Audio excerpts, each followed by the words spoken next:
Did you already unlock your doors? Okay.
This could be a long video. Hey, Miss Beverly. Making my own desk.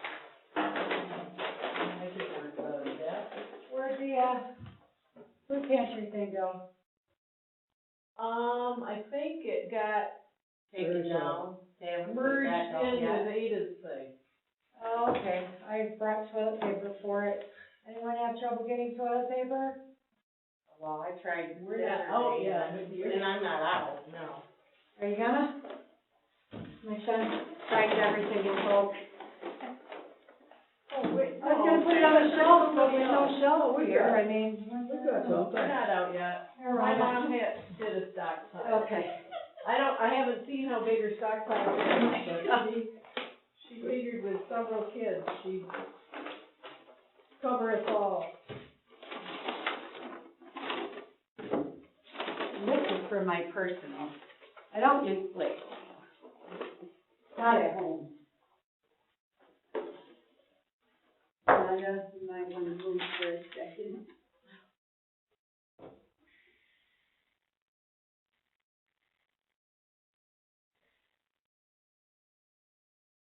Today, you never know.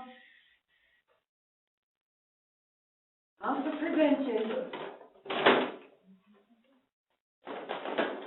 But I'm not like the nut jobs out there buying up all the toilet paper. Yeah, I agree with them. Yeah. About that, I told them, you know, if you think you're gonna make a boatload of money, shame on you. I think Well, I think people are people just, were they don't know doing what it. to stock Yeah, up on. they thought they'd be stuck home. There was actually somebody who said out east, not here, they actually went out with the intention of buying everything they could from every store they could, and then they started listing it online for 5 times what they bought for it. I hate when I have Crafty. people thoughts like that, 'cause Crazy, when that's what I you. first started hearing it, I was like, I told Dave, oh, we should buy stock in hand sanitizer. Yeah. Of course, buying stock in anything, now, although, tell you, this would be the time to buy stock, wouldn't it? Absolutely. Uh-huh. That was the first thing my And I'm son sure said. that there are billionaires that are. Oh, yeah. Oh, yeah, I'm sure. My son said, he's like, I may only have a couple $100 right now, but I'm investing it in the stock market right now. Yeah. I said, okay, good. Buy for you." low. It'll come back. Yep.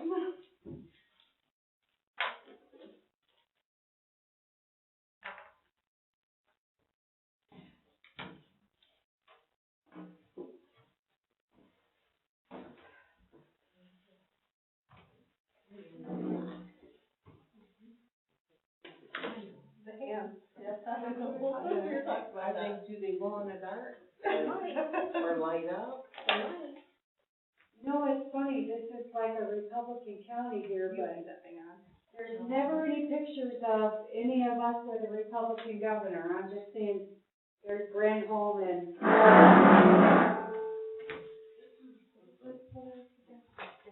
What's wrong with that picture? You guys are all the Republicans.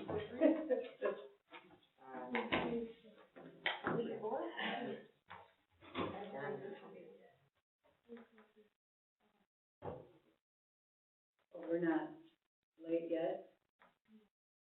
Linda, you guys have toilet paper at home? Christy? Okay. I buy it bulk off I just Amazon anyway. put some over so. there for, is the food pantry shelf done with? No, it's supposed to be over here. I just need to finish cleaning things up from the election. Oh, from the election. Right. I just quite haven't gotten that far yet. I'm still trying to wake up from the election.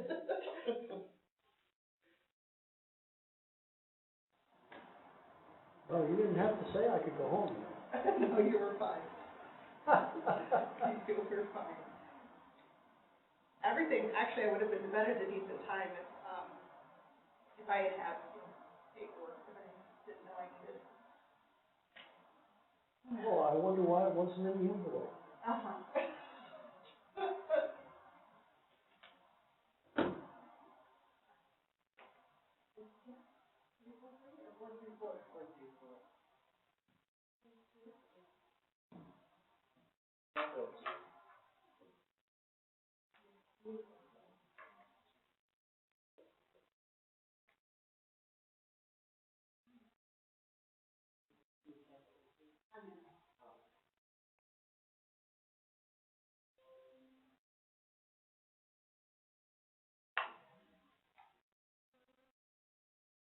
I thought we did this. Good, because I got a discussion item for it. Little bit. For that.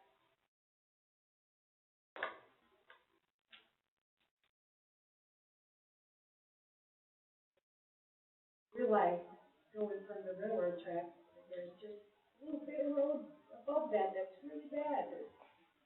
How can they add 1,500 to 300 feet? Good luck. Yeah.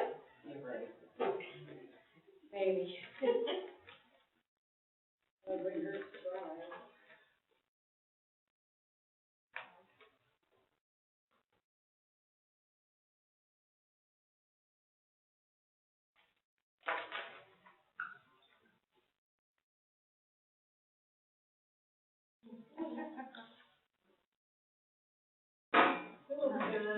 Hello.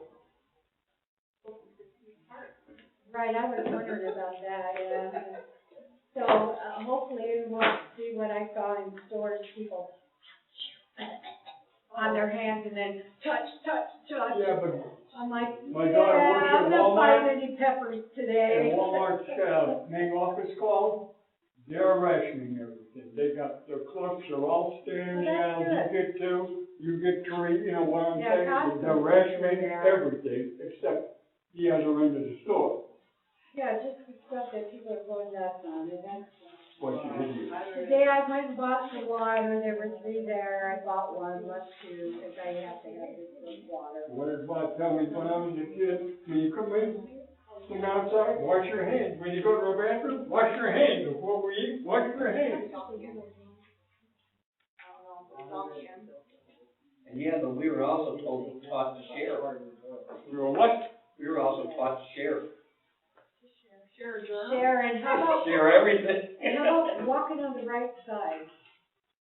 Do you guys know that rule, that your generation, Christy, did we learn that in kindergarten? I have an excellent book at home, everything I need to know I learned in kindergarten. Yeah, the kids are supposed to walk on the right side of the hall. Well, the adults, when you get out in public, don't.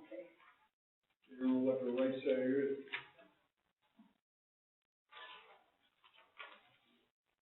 All right, evolution, or resolution.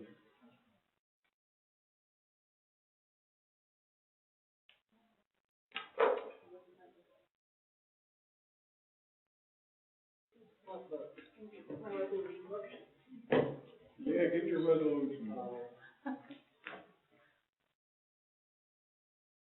Oh, just how if I have my.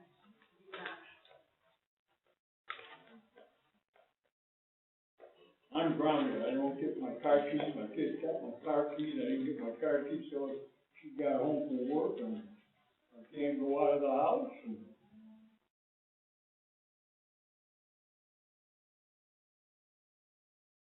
my other daughter calls up, make sure we don't go outside. And they're going on vacation next week. Guess where they're going? Mexico. Oh, nice.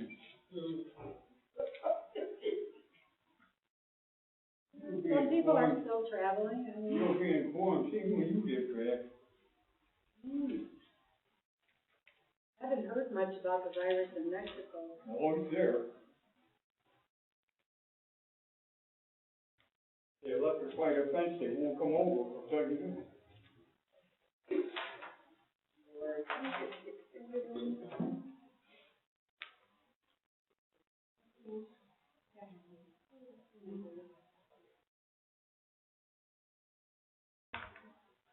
Call this meeting to order.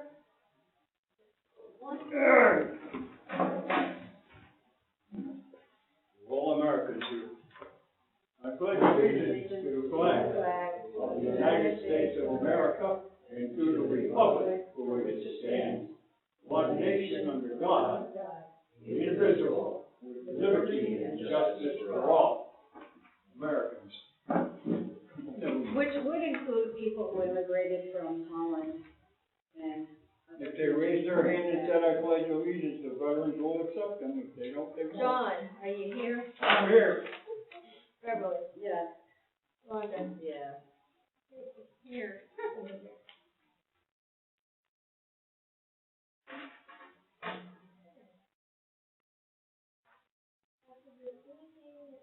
Added to the agenda, and I'm gonna say I have Gotta speak up. something, you know. Yeah, Linda, that new microphone doesn't seem to be. I didn't turn it on, I couldn't. Well, There were only a couple of us here, so don't worry about it. yeah, but her voice won't be on here or there. Gotta be recorded, though. That doesn't record. That doesn't, No, that one records. well, still, when I can't hear down here. Me either. So I was gonna ask if there's anything that you guys want to add to the agenda, and there's a couple that I would like to add.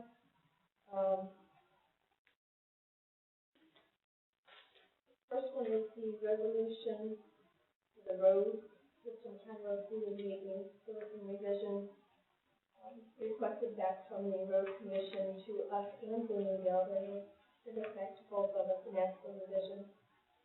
Might be me again, but I'm not getting what you're saying. So, you wanna add that under 5A? 5A, please? 5A, Road revision, revision? resolution. I'm speaking loud enough so John can hear. Uh-huh. We're doing the road commission resolution under 5A. As we all should, thank you. Yeah. Also for discussion is a letter that we, that I typed up and would like to get out to all of our employees with all this virus. I think that's covered under 4. Any other business? Yeah. Okay, clean shit on this. Yep. Anybody else have any resolution for under B, resolution? I don't think we can do that, honestly. Let's have a public hearing.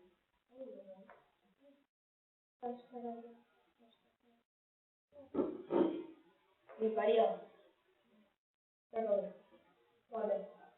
We want to add to the agenda. Well, the road revision, discussion will come up, so, Anything you want to add to the agenda that's not on there? well, I did, email you about, adding the, discussion on moving money from the emergency housing thing, but I don't know if tonight's the right time. I think that'd be covered under the budget stuff. John? What? Is there anything you want to add to the agenda? I'll take them one by one. Okay. All right, I'll move to approve the agenda with the addition of 5A.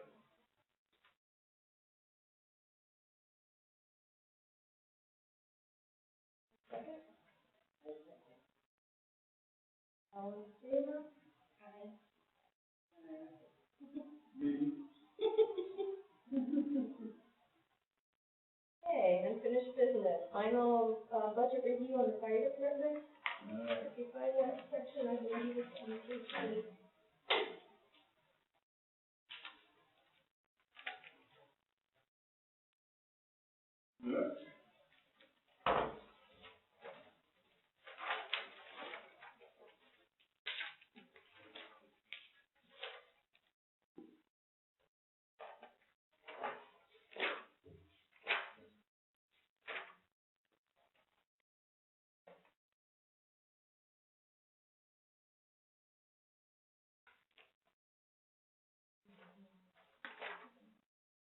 Page 10.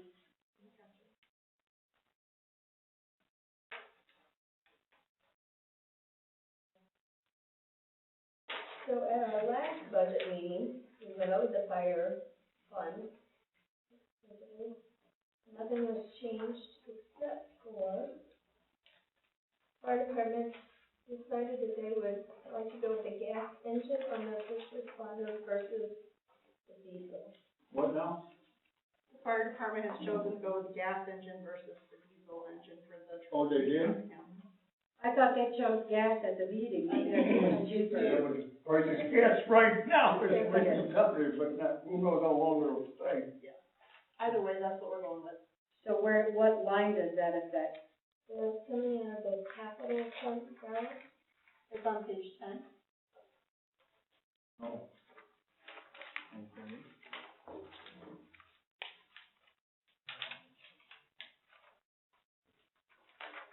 Okay, Keep it, this is page 8. right, every 10, okay. Now, what are we doing, it's going from, diesel to gas? That's over here. I got you.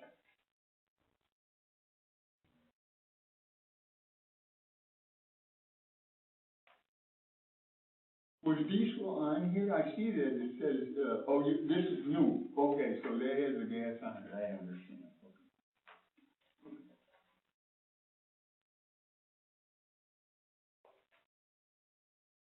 the questions on the fire department.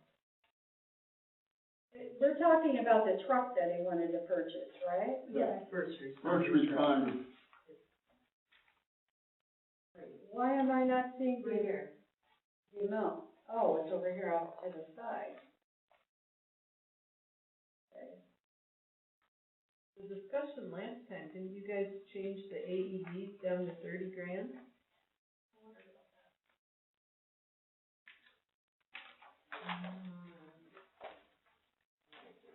Double check in a minute.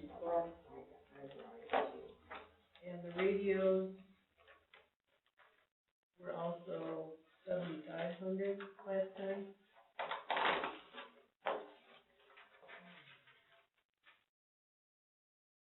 The utility trailer was 4,000.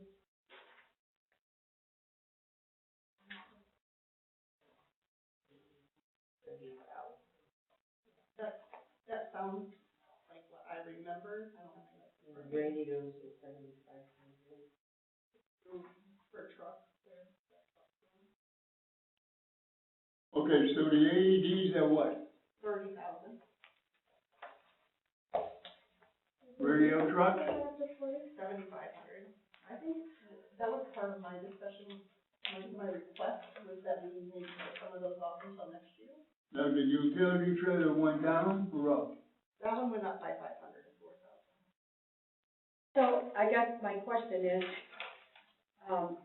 why is this different than the last meeting, other than they made a final decision on the gas engine? I think they did that at that meeting. We moved, the capital, those capital requests Yes. out of the budget because they'll come out of the fund balance. Okay, but why are the amounts different than what was discussed at the last meeting? An oversight. Oh, it's just a mistake, they didn't change it. So what does that make the fund balance now?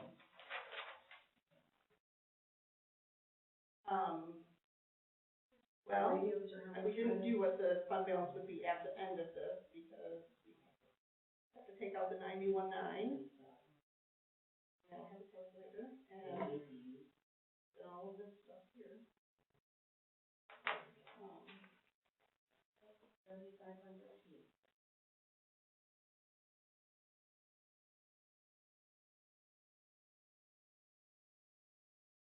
capital is the same.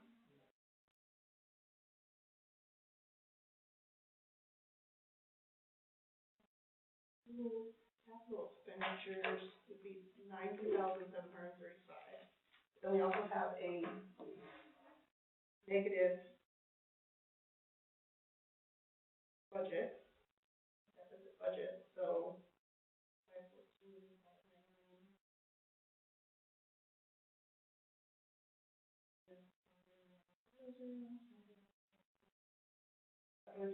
If this is an accurate standing, then that would leave the fund budget at $331,900.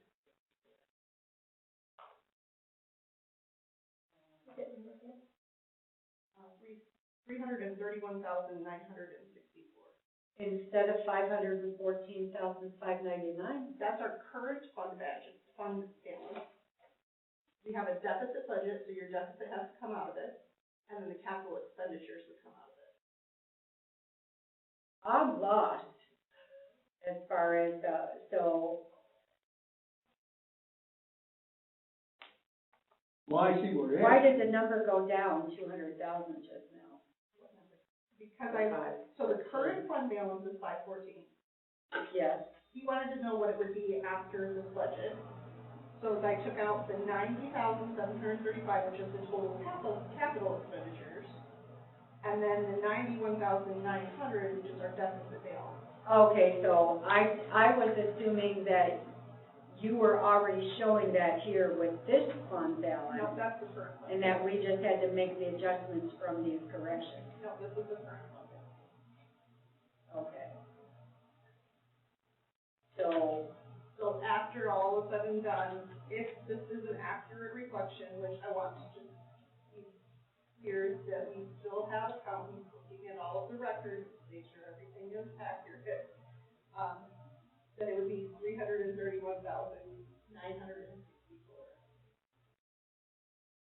and that's what we would, so we're running at a deficit, meaning that we're spending more than we've taken in a year? Correct. Okay, and so then we are spending out of what saved? Correct.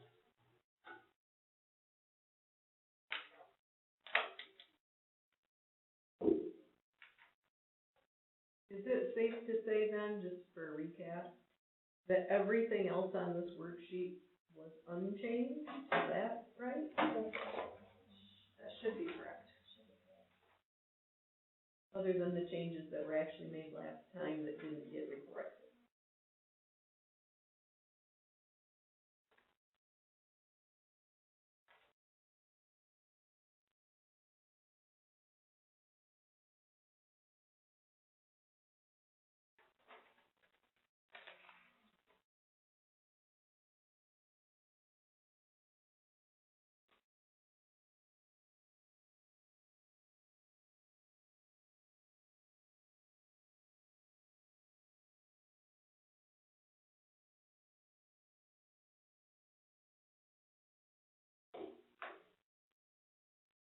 Any other questions on the fire fund?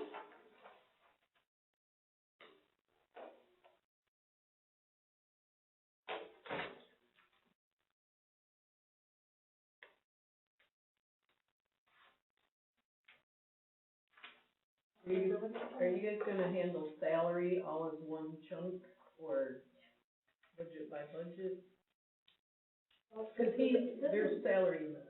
Okay, so Yeah. this is the Yep. board. Yep. Right. So salary, yeah, I think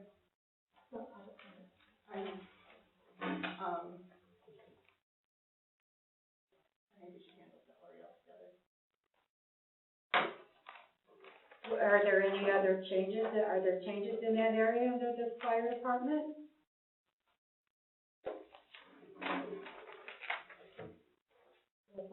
There are not, it listed in this budget, there are not changes made.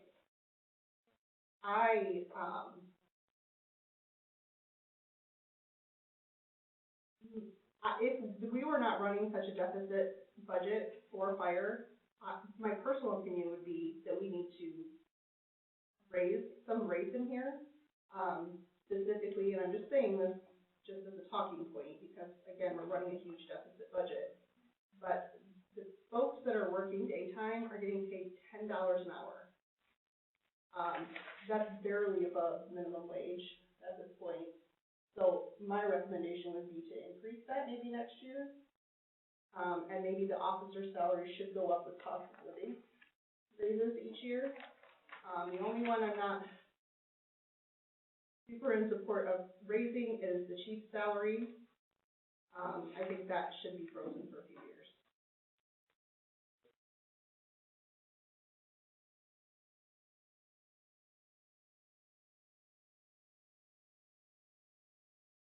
So if we want to address those, we can, but I feel like because they're already running such a significant deficit that if the chief wants to find a way to increase salaries, then he needs to find a way to cut the rest of his budget.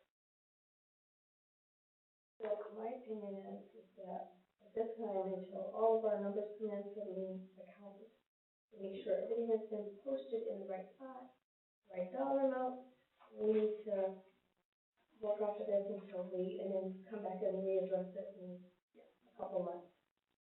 Once those final numbers are coming in from the accountants. Don't we have to pay separate days? Yeah, $10 an hour is, I thought it was more than that. It's going up to 9. Yeah, it was a It's just under $10.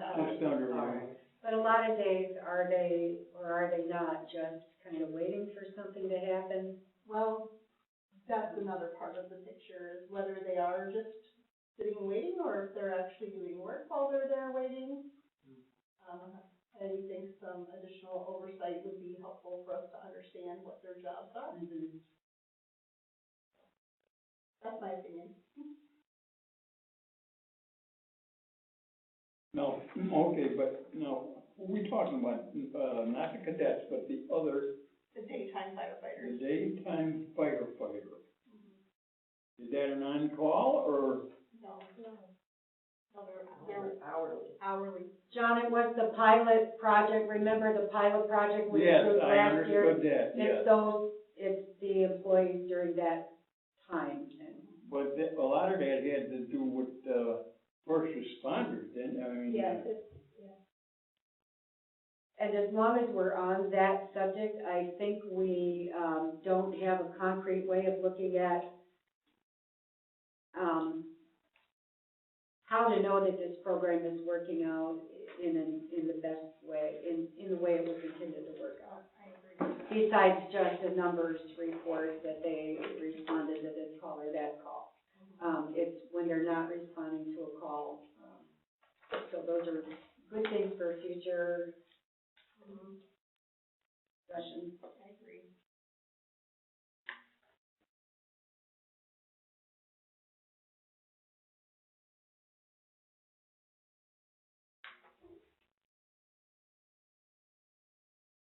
Well, does a daytime fireman just go to the fire department, or is he called, go there for some reason, or, I mean? No, they're manning the fire department for 8 hours a day.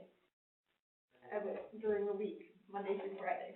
Why, when I call there, I don't get an answer? I called, I had that fire on my deck, and I called and called and called, and, we still put on 911. nobody picked up. And this was during a day? Yeah, it was during the day, 1 o'clock in the afternoon. A weekday, John? Hmm? Was it a weekday? Yeah. Even though, yes, he should have called 911. Because they're not gonna just. What you ought to do is call there and see what happens. There's some other things that we need to do. That aspect, but yeah. I also They're want gonna tell you it, you need to call 911. I also, and Gary, you listen to this, I have a alarm in my house that is chirping, okay? So when that chirps, that means they need to have a battery change. So I changed the battery, and it's still chirping. Now what? You press the reset button? Yes. They're wired into the system, I know that. Was it a new battery? It was a brand new battery, yeah, I went to the store, got it and put it in, 9 volt, 9 volt? 9 volt. But it won't quit chirping. Well, there's a little lever, there's a spring-loaded lever. When you take the old battery out, it flops out. You gotta make sure that little spring-loaded lever is put back in place when you put the new battery in. Maybe you didn't see it, and maybe you didn't do that. All right, I'll check it and look for that then. Yeah. Okay, are we ready to But I move got on? enough birds around the house, I don't Okay, need are you none. guys all okay with the fire list? Any other discussion on it? Move on. So look at the general budget, which should be, Yeah, page one. all right, give me a hand here, I'm getting, Right there, right, where your thumb is. okay.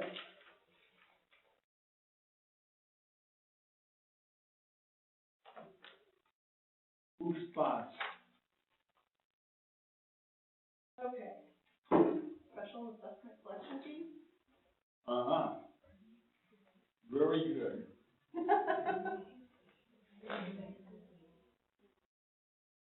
So if I have made notes on, different line items, on things I don't understand, so are we gonna go through line by line, or should I just? How about you just jump in and tell us? Okay, the first thing is on the, under assessments, the street light assessment. Why is this showing 0 on former years? I believe that's because it was incorrectly allocated. But I cannot tell you that until I finish up. What do you mean, that they were using, that possibly the wrong number was used? Because I have a list of the street light assessments, okay? So they were happening. Oh, yeah, no, the money was being Okay. collected. But I believe that when the money was placed, when the deposit was made in Peachtree, the software, that it was allocated to the wrong account. Okay. So if you look at your budget here, there's numbers on the side, 475.6, those numbers are the ones she's talking about. Yes, I know. Okay. Yeah, thank you. I understand that. I just didn't understand how that could have shown a 0 before.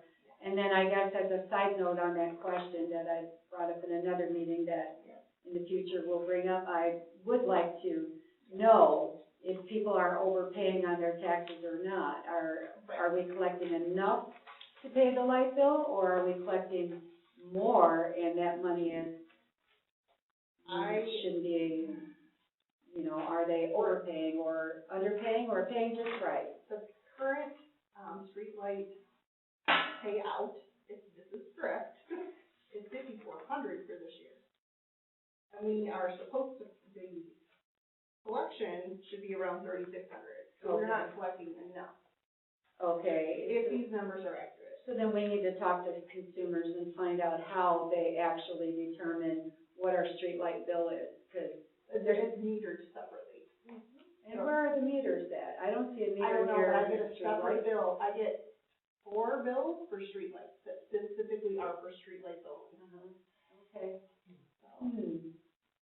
Because I have had instances where, I had been incorrectly billed, so, Yeah. and it took some fighting, but they did adjust it. I'm just curious, I know that. I did too, and I called them on it, and I had like a $500 electric bill. So the one that's the LED, which I'm not sure which one that is. and that should go way down. That one's significantly lower. And we need to know from them when they plan on replacing all of ours with LED, because that's supposed to be their And I can plan. tell you too that they are actually in the process, I think this is a typical spring thing, of consumers and, well, pretty much all the electric companies are going to court right now to try to get rates increased.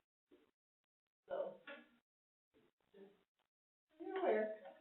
But maybe it would be a good idea if we could push them on the LED conversion, because then we would be able to keep that, keep it low, as low as we could for people. I had a 5-year LED burn out in 2 weeks. Sometimes that happens. Okay, any other questions on that page. All right, keep going. Where we going? Okay. Oh, under grave openings, is that, I didn't understand that, So that money comes to the township, when Keith opens the grave, then there's a fee to the township? Yes. Okay, I just didn't understand that, I wasn't Now, clear the on four that. columns, is that a year going boom, boom, boom, is that it? This one is 2018-19. Okay, This one is our budget for this current fiscal year. okay, and that's where we're This is at. our current for this fiscal year, and this is our proposed for this next fiscal year. Okay. Okay, under other revenue, what is miscellaneous income? What would be an example of what would fall under that? I don't know. And on here, you'll see that there's something from 18-19, but nothing. And that might be back on the allocation. 18, 19. Yeah, that was a long time ago, John, I know. I remember. That's just before I was born, yeah. Okay, so you think that's just, an accounting, numbers thing? So, Anything that's in the yellow or the orange yellow, that was on our actual audit. Audit, yeah, we got those numbers from the audit. okay, So those might be things that were added together to come up with this total. but, I'm assuming that if we're doing the budget, that somehow we should be able to somewhat understand some of the audit, that's what I'm trying to do. Well, the biggest problem. Because I'm not an accountant. Yeah, the 18-19 year, I'll be honest, I can't wrap my head around all of it because I couldn't pull accurate reporting That was a lamplight that came around? would match up to what the audit was. So, But our auditors didn't see any flags there. Linda, you were supervisor during that time, weren't you? They're only gonna audit what you do. I'm not even going to that territory there. Gary, So- were you here? Karen was here. Were you here? it's just difficult because Yeah. there are potentially a lot of misallocated items. And I can tell you that auditors are not always going to catch those. They're going to see that certain funds are in a general area that they're supposed to be, but they may not be able to pinpoint everything. Administrative charges, other funds. Anyone have any idea at all what that might be? Maybe a fund transfer or something from one account to another? Anyone know? So could some of this be because Peachtree was, Not being used properly. and our clerk wasn't necessarily a bookkeeper, an accounting background? Conspiracy theories aside. Are we allowed to get comment from the former treasurer? Is it pertinent? Chair? Supervisor Norton? We can wait till the public hearing if that's wiser. Well, I'm just trying to understand some of this stuff. I'm like, where did that, so if that money was there then, where is it now? That's kind of where I'm going with that. So, well, these are revenue streams. These are just ways we have money come in. Yeah, It's not necessarily that the money is sitting in that particular account right now because many of these items are pooled to pay they're pooled to pay all of our other expenses. but if you can't identify it, it would be hard to track. I'm not trying to give you guys a hard time. I'm trying to educate myself and anyone that cares So to. did you get a book like this? I did. Okay. So those numbers were taken from here. Mm-hmm. Yes. And I cannot pull these reports from each street. So in Peachtree, there's no 676.000, and it doesn't explain, since I've never used Peachtree, it doesn't explain what 676.000 means. You know, what, no, all right? Okay, so then I'll go to the next item that I had. So, I can tell you that in the audit report, that they take some of these items are, a combination of other pieces that we have in Peachtree. And in some cases, I was able to verify that. In other cases, I was not. But administrative charges, dash other funds. I mean, just the name of that kind of course makes me wanna question that. I actually wondered if that one included things like the, special assessment collection fees, which, we don't have any actual for 2018-19, but we don't have any actual 2019-20 for administrative other. So that could be one of the things that's in there. The problem was I couldn't get a number that added up to this one. I can make guesses as to some of the things that go into it, but I can't come up with an exact.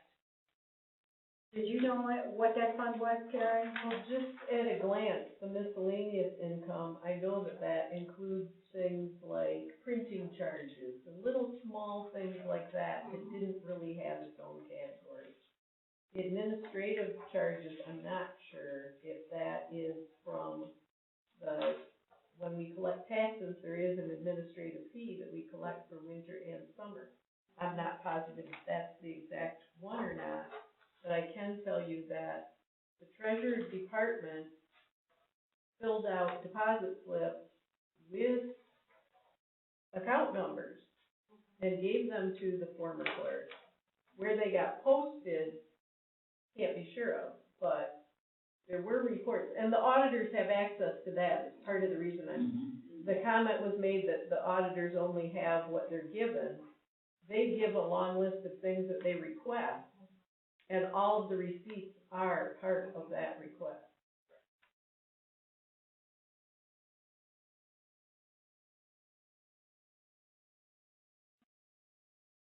The next item is the sale of land. We're being optimistic with $5,000. We are being No bids yet, so we do have bids. we have, but very, very low, I'm assuming, by the look on your face, maybe? Sealed bid. Oh, right, we can't open them yet, okay. So, I was just wondering if we I wanted don't to have any idea. I mean, stay optimistic with that number, or? Depends on what we get in. I figured that was fairly realistic if we sell It would be the nice property. if we could sell some of it, yeah, Yeah. before the county beats us to it. I don't know how that happened. I don't either. And I was very optimistic on ordinance signs, but I know we're striving to, focus on blight. So there should be some ordinance signs related to that. I don't wanna count on it. It's only $1,000. Well, we're gonna It's not like, it's a drop in the bucket. We're gonna have to make it happen. Yeah. So even though we get, when the fine money in, we're still gonna have,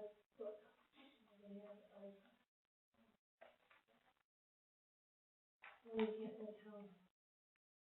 Well, this is the income portion, costs come later, we're gonna talk about those later. For the revenues? Next step. What was the other revenue? 30,000 seems high, and that was the actual, huh? That went down from 30 to 10. Well, but in 2018-19, it was 9, so. Yeah, it was 9 then, yeah. But some of these actual numbers. Oh, you know what? Be, Could that be like maybe some of the marijuana license fees or something? No, Would that fall under that? that's in a different. It has its own category that doesn't get duplicated or anything? Yeah. Would that be other revenues then? And it might be something that we can allocated in each street. Next year will be a little bit easier, I hope.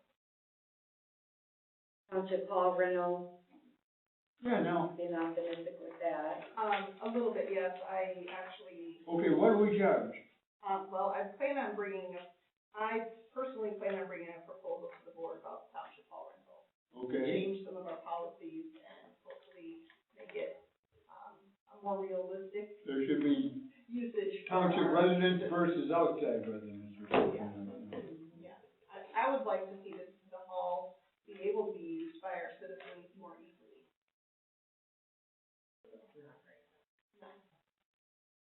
I thought it was. I thought all you needed to do was reserve it, pay the rent, be willing to use it within the hours and not have alcohol. No, you have to provide liability insurance right That's now. the point. That's the point. Well, that's not a bad idea. It's not necessary. And it's a hardship for our citizens to do that. We can talk about that another time. Yeah. Any other questions on the revenue? Now we're down to other revenues.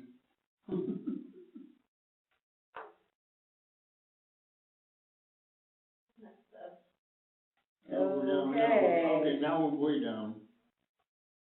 Trustee Sherrer, is that where you're at now? Okay, township board clerical, that's the secretary position. Mm-hmm. So have we increased, we haven't increased the hours and we've never spent the full 11,000. We're asking for an increase in hours.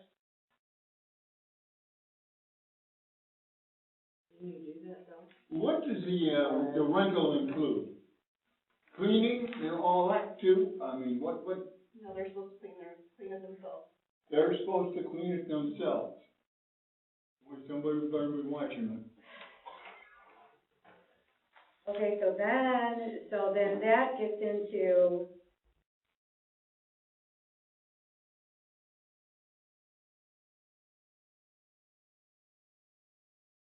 yeah, I'm not sure why you guys feel the need to increase our hours. I need the help. It's been, I really need the help. The That's all I'm township saying. secretary is there to do some clerical support and to respond to the township. I saw her as everyone's assistant, not as assistant clerk. I'm not saying she's not everybody else's. I'm just saying I need a lot of help right now. And we recognize that. At least I do. When I pulled, supporting documentation to show what other clerks do in our area, most of them have a deputy that works 300, the average is 350 hours a year. And I don't have a deputy to work 350 hours a year. We're depending on our secretary to assist. But you're also going to be asking for an increase for deputy I and am. special hourly for deputy as needed, correct? As needed. See, I don't see where both is like justified in there. It's just, you're asking for a raise, Linda's asking for a raise, you guys want the secretary in here to give her more hours,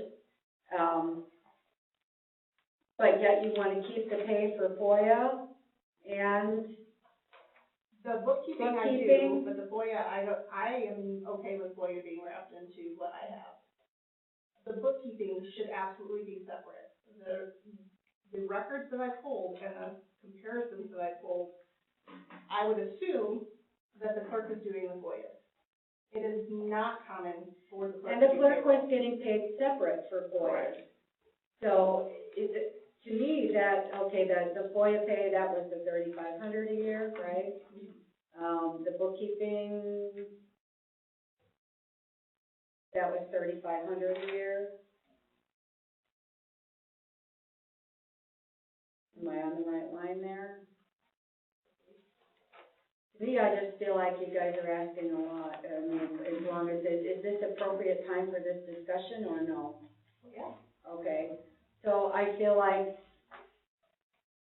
I know you're gonna be doing a lot of work, I know you're doing a lot of work. This is not personal. But you just got the clerk's position, just got it, and just like supervisor, as soon as she got her position, first year wanted a raise. This is not about me. This is about what this job is. No, this is not about you, it's Yeah. about the township and it's about the money. I mean, we're gonna be going into a time here that's gonna probably get financially ugly for a lot of people. I don't know how that's gonna affect the township in the long run. I'm more concerned about ensuring that the township has somebody that is qualified to work in that position, and it is a job. And we don't, well, it's not a job, it's an elected position It is come a this fall. job. I know it's, I'm not saying it doesn't take time and it doesn't take commitment. But it's not a job. The reality is, it's an elected position. We don't hire the clerk. But it is still a job, it's still The something. public hires the clerk. Correct, it's still a job. It is a job that requires a lot of time. And it is a job that has not had the appropriate amount of time attributed to it, which has caused our. Because the clerk can can give the time or not give the time. We don't know that you will be the clerk going forward. I'm We not don't have a crystal ball. Right, so if you don't provide enough funds for whoever is going to be in that position, you're not going to get good applicants. You You're not gonna may, get you people may. that will We've run. had other good applicants who were retired that would step in and do the job. Or maybe run and win. You're putting, all right, so in this budget, you proposed some good things, like, all right, we're gonna do the BSNA software, which is going to make your job easier. You're looking at the iCompass thing, which I see is gonna make a lot of jobs easier, including maybe the clerical assistant, the FOIA coordinator. So I see that those things, which are gonna cost the township a lot of money, they're not bad things though, but I see those things as balancing some of your workload. Increasing pays to the clerk and the treasurer deputy because they are Beth, I have not. required. I'm saying that, Look, this is the thing, I have not even gotten to all of my jobs yet. I've been here for 2 months, I haven't even touched a quarter of my statutory and no duties one yet. expects them to be done overnight. But I haven't even been able to touch a quarter of the statutory duties because of how much time this job takes. And it's not just cleaning up after Stacy. And the cleaning up after Stacy didn't need to happen all like in 1 week overnight. It's gonna take me years, and I am not joking. It's going to take years. So what you're proposing is that your salary would be almost $30,000 a year. And No, I'm not. because in my mind, at the math that I'm doing, No, there's nothing that's 30,000 a year. Where are you getting Okay. 30,000 from? wait, let me look and see, because I'm adding in so in my mind, it would be giving the clerk the raise, the support, but then it would be removing the FOIA, because that would be, Yeah, I see FOIA duties as going down. Honestly, I think that they will. I'm not worried about the FOIA part. Like I said, I feel like FOIA could be wrapped into the clerk's salary. It's the payroll that should not be. So let me, I'm lost in the discussion now, let me get in my line items here. And again, I don't want you to take this as, I can still do it's not an payroll, attack it's on you. not I what it feel like was. you're competent and going to do a good job. Again, I'm not fighting for this because I'm in this position, because I don't know if I'm gonna be here come November. I am fighting for this because I feel like whoever in this township holds that position needs to be. Well, I agree that it helps attract candidates that might be interested in running if the salaries are increased, but what I'm trying to look out for is the one thing that I'm supposed to do as trustee is look out for the money for the people. The money that's not ours, that it's easy for us to sit up here and Not spend. having somebody do that job costs the township a hell of a lot more money, i.e. lawsuits. I agree with that, I agree with that, so when you have clerk salary here, So with the salary in the books, you can count this to 22,725 total. That's not including FOIA.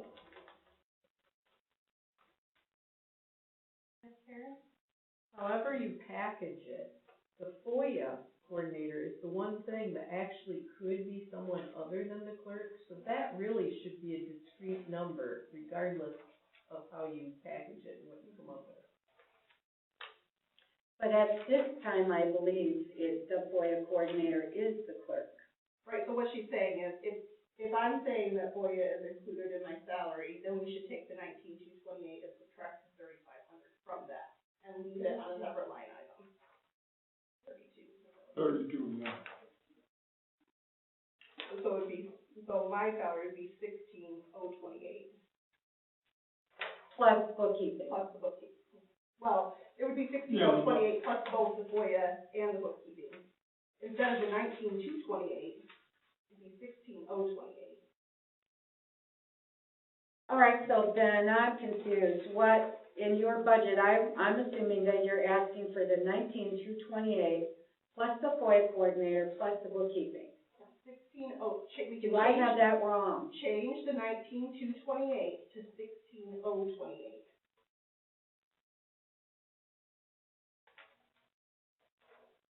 Which would be, Which would still leave the total salary at 22,725 with the FOIA and the payroll.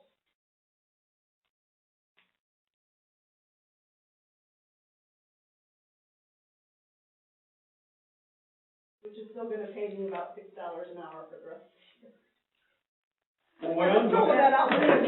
yeah, I understand that. Well, what I'm looking at is the fact that the problem that we've had is FOIA. And if we have somebody that understands FOIA and does FOIA, that's fine. But the other one, the person that we had understood it, knew what it was, but didn't do it. So if you do the 15, well, 35 plus 35. That's the 19,228 minus.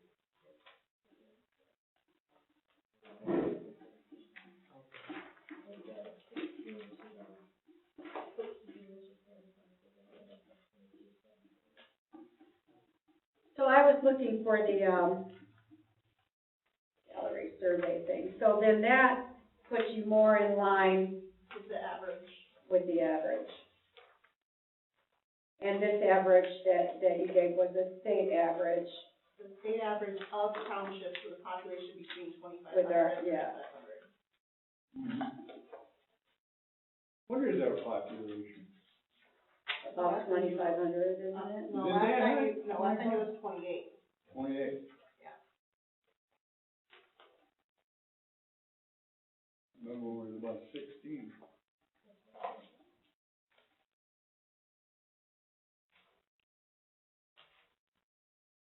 So then that leaves us to the fact that then we would then hire a FOIA coordinator? No, No? no, I'll still be the FOIA coordinator, it's just a separate line item. Okay. That way, if somebody who is maybe not as good at FOIA coordinating was ever elected, you guys would have the option of appointing somebody else. I see. Right, because right now, we have appointed you. Mm-hmm.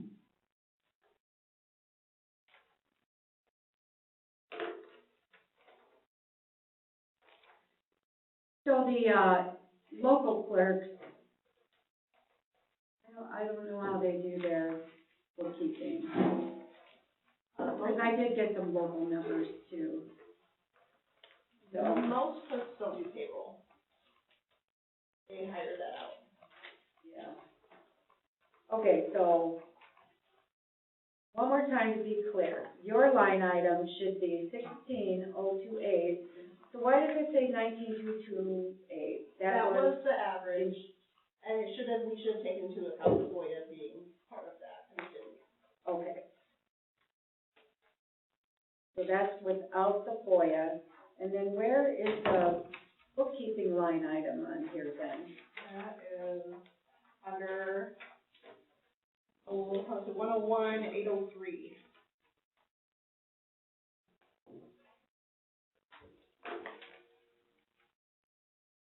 And that amount was, It's 3,500.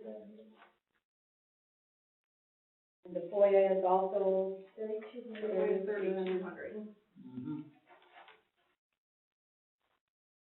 Oh, okay.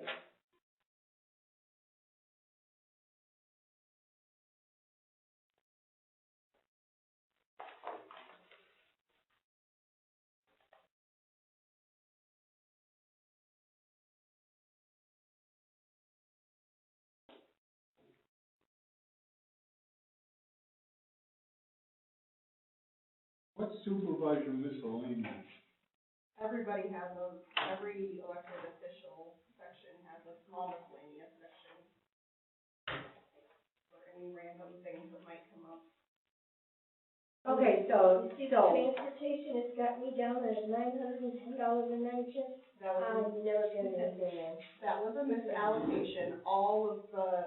we knew that all year, Yeah. because that kept coming up, yeah. Yeah. All right, so I've got, so it was the 19,228 that was holding me up, because that was starting to really get up there. And then on top of that, we're going to be hopefully making things easier for the clerk in the future. I'm telling you right now, it's gonna be a full-time job for 2 years. I'm just throwing it out there. It will, it's not a maybe. I don't know why you're surprised.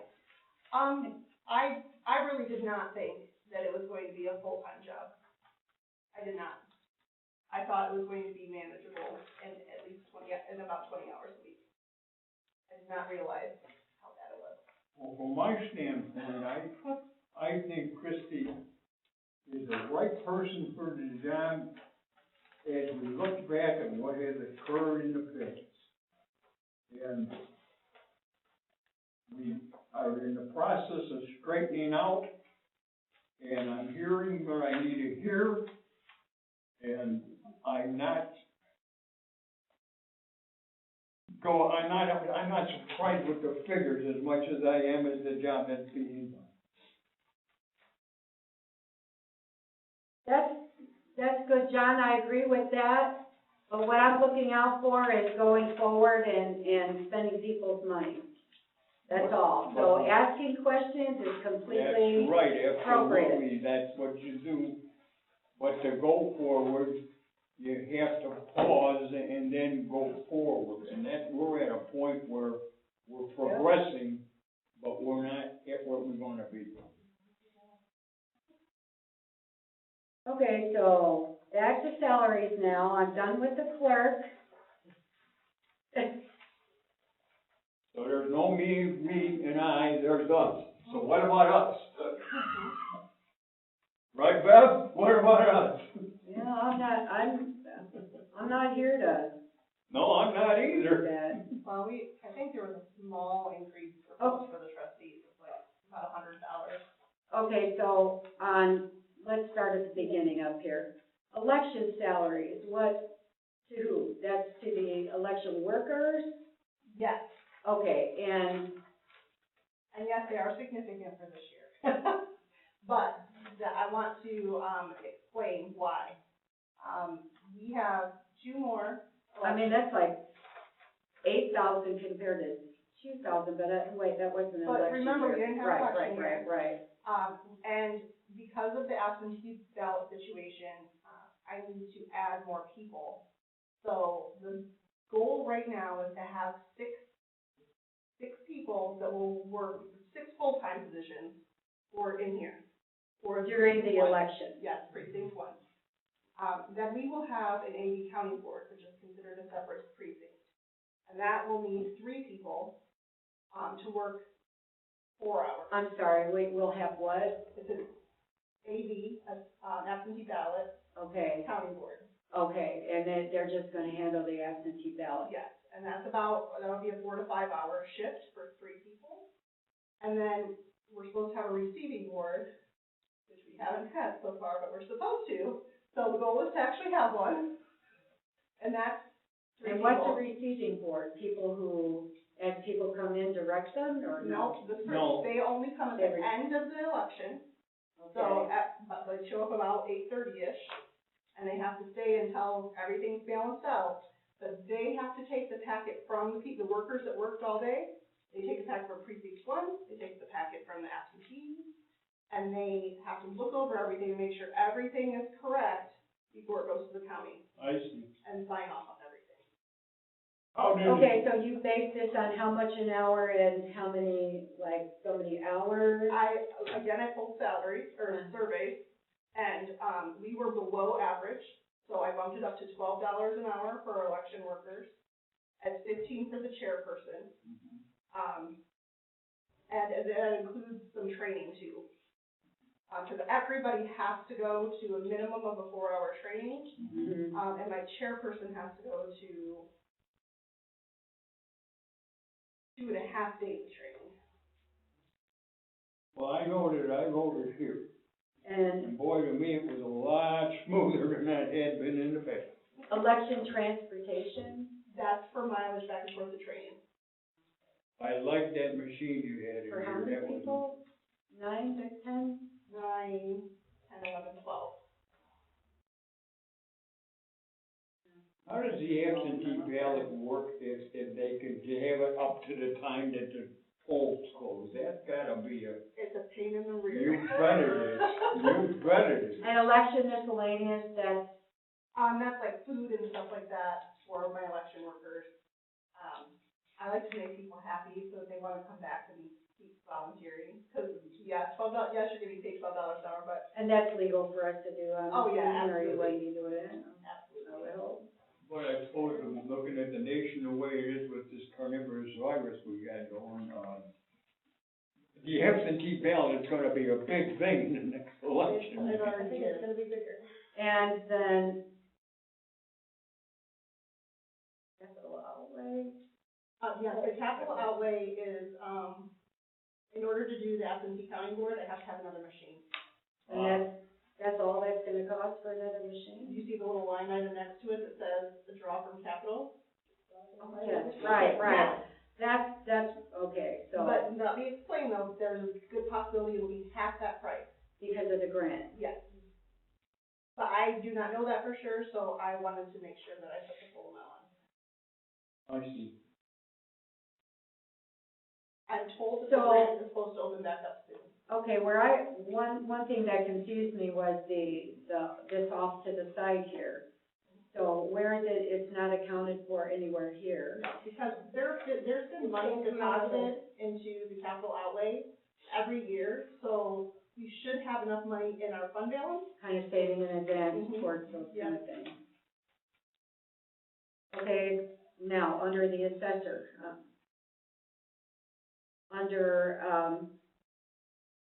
assessor conference and training, do we pay the assessor's training? And the only reason I'm asking, of course I want a trained assessor, is because I thought I understood that he was, an independent contractor. So, I am concerned, and I'm actually going to reach out to the attorney, because I feel like we're crossing a line having somebody be contracted and employed. So he's employed for part of his job, and he's contracted for the other, and. Well, I questioned that, but I thought we had a reason that were required to do that. There is a requirement to ensure that he's employed for some of it. There is not a requirement to contract him. He wanted to say contracting, if you recall.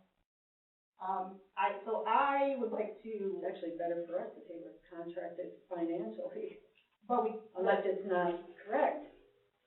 and I'm not necessarily sure that's true either. I think that this is something that we need to do a deep dive on in the next couple of months. Right now is the time to do it because we've wrapped up the previous season. And the numbers here are just generally there to try to reflect something similar to what we've done in the past.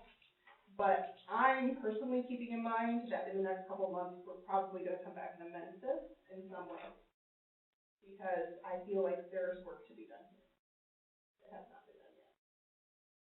That's my personal opinion. Okay, all right. So, did that answer my question on why we're paying, because we're paying for his, what training? Well, he's an employee, so, We're just putting that in there in case he does need to go. yeah, he has to be trained every year. He has to be trained every year. Okay, so down to deputy clerk salary, so we're increasing that So, 10 times, sort of. so why? So I would like that in the budget, but the amount that will get paid out will be the same amount quarterly. So the quarterly amount will be for, and this is, Which I know it's low. yeah, let me, do you mind if I speak on your behalf for part of this? Okay. Interrupt me if I speak out of line. Rhonda and I would like our deputies to continue to get the quarterly payment with the goal that the quarterly payment is covering that they are kept up to date on what the current status is and that they're on call for an emergency. Being on standby, Yeah, yeah. so that's it. The additional funds are funds that would be available for use to pay them hourly at the rate of $15 an hour, if we need them. So that puts our cap in place, which would allow us to have so much time to allow for additional supports where needed. Okay, so I noticed a large discrepancy between, clerk deputy and treasurer deputy, so just explain to me why. I'm sure you got a reason. Yes. So Rhonda was mentioning that her primary reason for needing the deputy for additional hours was around tax receiving time. So. And does that happen twice a year? Mostly winter is what she's Yeah, talking about. winters is more, there's more than winters. So mine, on the other hand, especially this year, my deputy is the only one that can help me with anything election. Yeah, I understand that with Yeah. elections And with, and if something happened and you weren't here, I would prefer that our deputy is fully trained. yes. So that's the biggest reason why mine is so much higher. I spent roughly between 120 and 140 hours of my own time just on elections, just on this last election. It's a lot of time. So it would be helpful to have someone to share the burden a little bit. So Rhonda, you just, and I'm only asking because you're so new, so you sat down and looked at the amount of hours at $15 an hour and felt like that was enough to cover that? Actually, I think, Jen was there a lot, and still is there a lot. Cause I'm still in training mode. Hers should go up more. I'm not sure.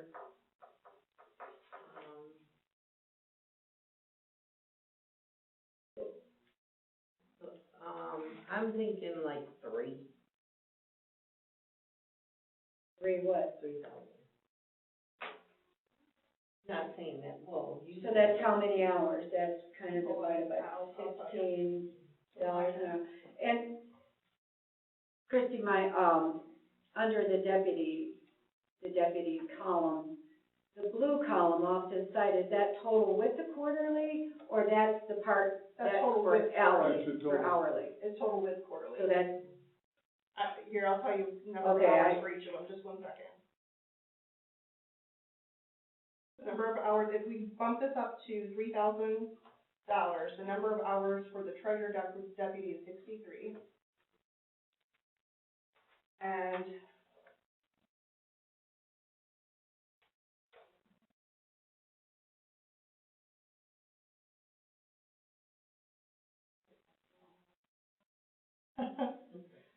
maybe I did something wrong on the other one.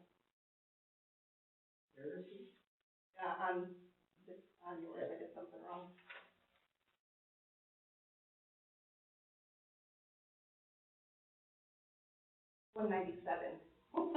hours. 197 hours, and then mine would be 263 hours. Wait, 197 for the treasurer, Yep, Yeah. and yours would be how many? 263. And you felt like that was enough? No. No. No. But it's a lot better than it was. It's a lot better than it was, yeah.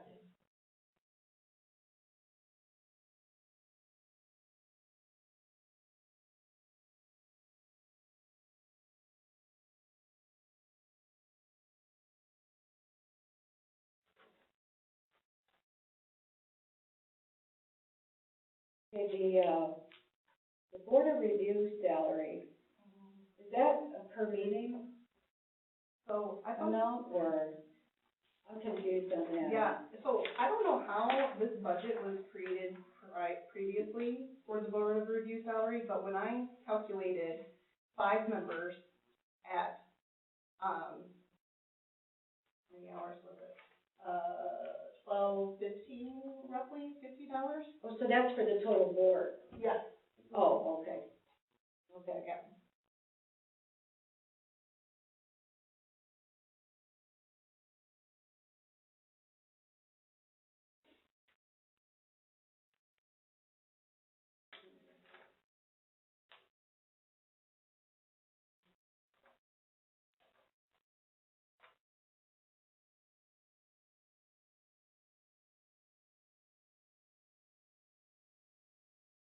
Township Hall capital outlay, 25,000.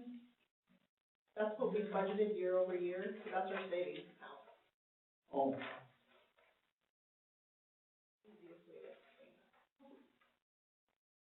that. And then, I noticed the cemetery section contract.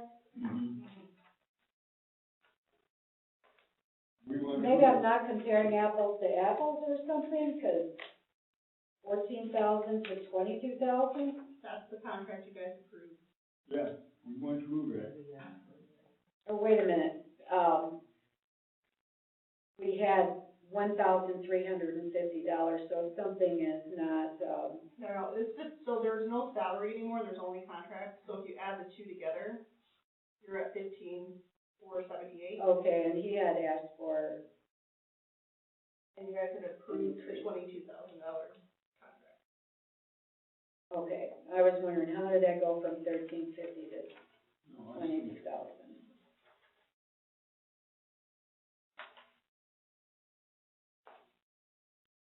And then under zoning administrator, print and publish, it seems like to me that the $100 might be kind of low. Yeah, but we didn't use this year, and I don't know if it's because it wasn't allocated correctly or not, but that's what it was budgeted last year too. Or is it because we're paying for the newspaper ads anyway? It could be. I think it's not being allocated correctly. So we may need to amend this later when we know. Let's see where it says zoning, and then on the zoning and miscellaneous. I had a question mark near that too. I was wondering what is that? Oh, I think in this case, those funds are for the master plan. Those are the print. That would be for the printing and all that? Yeah. Okay. Yeah. Okay, that's good. Planning commission doesn't look like that. Why did that go up? Didn't, print publishing, so we've got an extra, so we're up to 2,000 print publishing there, and is that because? I think that's also, I think we kind of split those funds a little bit for what was needed for the master plan hearing and the prints and all of The that. newspaper ads and, Yeah. and then I see under planning commission salaries, an increase of like $500 or something. Yeah, I'm really confused about this number. Oh, is it because we've been down a member, so we've saved money Maybe. on the actual? Okay. That could be. Yeah. That's just the last one from the last meeting that wasn't paid out. And zoning board of appeal, we went, I know there needs to be money in there for there, but why did we have 0? The attorney fees? So there actually hasn't been any zoning board meetings until just this month. So There were none last year, not in this fiscal year, Not in the fiscal year. none in the last fiscal year, there wasn't any. until this month. So you will see a number there, but at the end of the month. Okay, and the meeting that was this month was a no meeting meeting? It was, they did some business things at that meeting and rescheduled the hearing for later this month. And that was the emergency?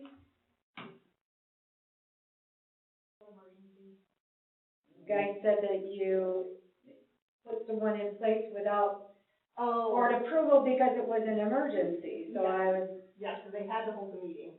It was required that we hold a meeting. And why was that? Because it was, I'm trying to understand. it was scheduled as a public hearing and it was noticed. And it had to be held in order to reschedule it without additional notice. Scheduled as a public hearing? Yes. Almost all zoning board of appeals things are scheduled as public hearings. The only one that's typically not is the first one of the year, which the first one of this year didn't get held because we didn't have enough numbers. So the business meeting didn't get held. But we had to have a public hearing that had to be scheduled, and there's time limits for all those. Well, I know that there are, isn't that the one that there were state requirements on that we kind of weren't meeting, the zoning board of appeals? We weren't meeting.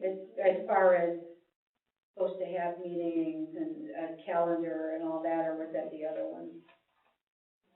They do have a calendar, but there's not, anytime somebody. We had a bumpy start last year on one of them, either that or the board of appeals. Board of review. Board of review. I'm like, I don't know anything about it, so what's one of mine? So, and they get paid per meeting then? Yes. That just seems low too, but if we had none last year, then. Yeah, it varies greatly. The previous year, we had 6 or 7 meetings, but this last year, there was nothing until this month. And what triggers that? Somebody doesn't like a zoning decision? Correct. Somebody's not appealed, is what you're saying. Somebody's appealing our ordinances. Okay, so now I'm down to transfer station.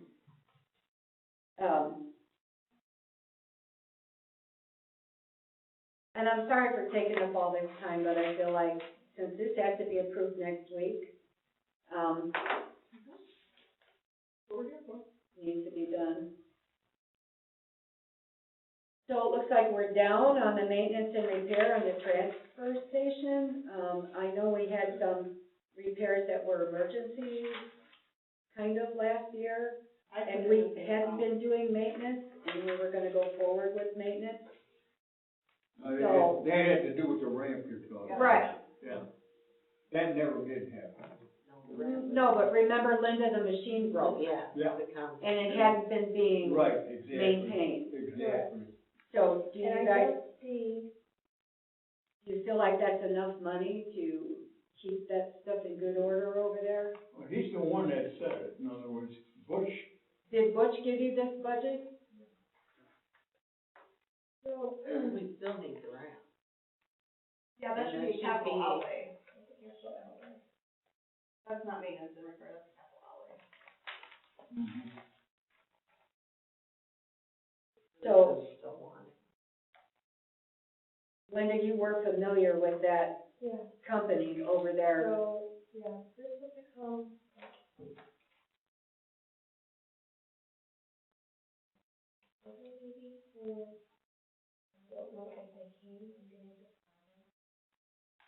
What exactly does need to be done? So the machine broke down because it wasn't being maintenance, the oil wasn't being changed in the machine itself, the hydraulic fluids weren't being, it just was not being maintained and. So did somebody teach Butch how to do this? It's something he should. He said it couldn't be done. Okay, so then, There's a do we have company, a contract with somebody to come and do yeah, this? And what is that, do we know what the contract amount is?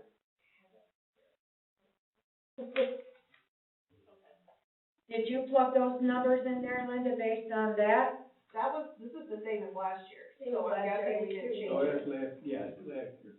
Okay, well, last year's actual was like 3,000 something, and that's probably and that's because what we had, the repairs. repair. So the maintenance should be lower than the Oh, repair. yeah, and, wish I could remember. Are we gonna do another cleanup this year? Yeah. Was that in there? That comes in our disposal. That would be in our Okay. disposal. So under, the transfer station, you got FICA there, and I saw it somewhere else, so, Probably in the same location. Yes, in several locations. so just, explain to me why. What is it? Why is it? I'm sorry, I'm not the No, no. accountant. You're fine. In fact, my concern is more that we only have FICA in several locations. Because everybody is paid out of each of their own sub-accounts, each sub-account has to have its own FICA. So his is the 526, the FICA comes out of the 526. And that's a percentage of what his total expense is, because somehow that's how It's that's the proper formulated. calculation for FICA. Okay. All right. So I noticed, where did I notice one FICA was like a standalone FICA? Yes, that one's at the end You of know what I'm talking about. Yeah. Under miscellaneous. That is where the majority of the FICA. And that's because others weren't in their own account, Correct. so you had to put it somewhere. Okay. And that may change next year as I work with Ann to see things.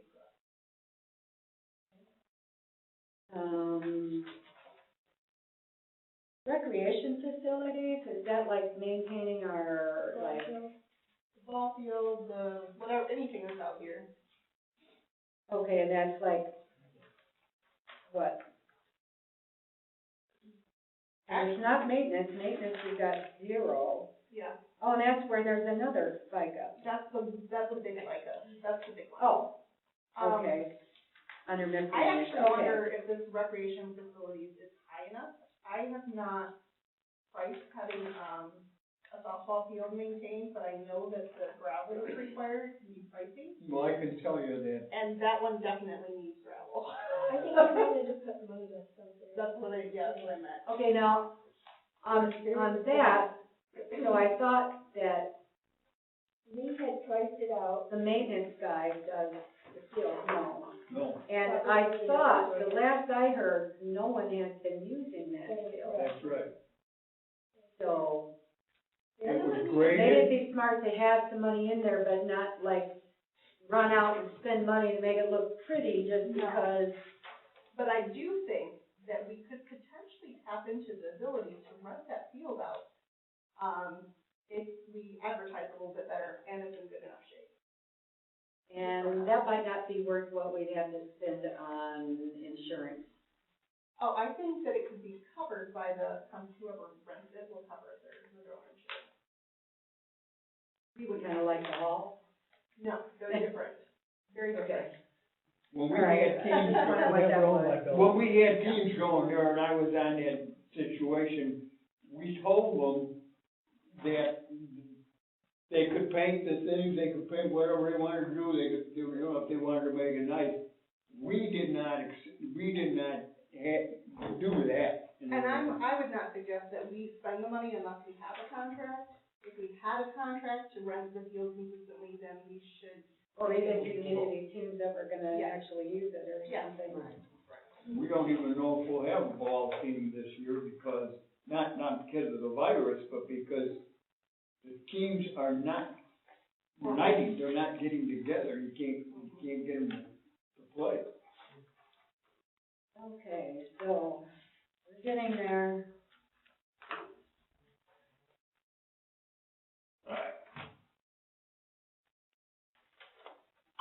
Okay, so now I'm back to page 3, I'm sorry, because I skipped that.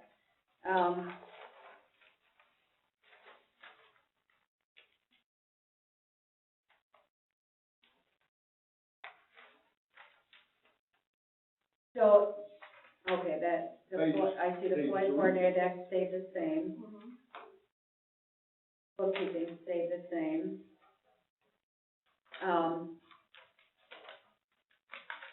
Township board, capital, software, So,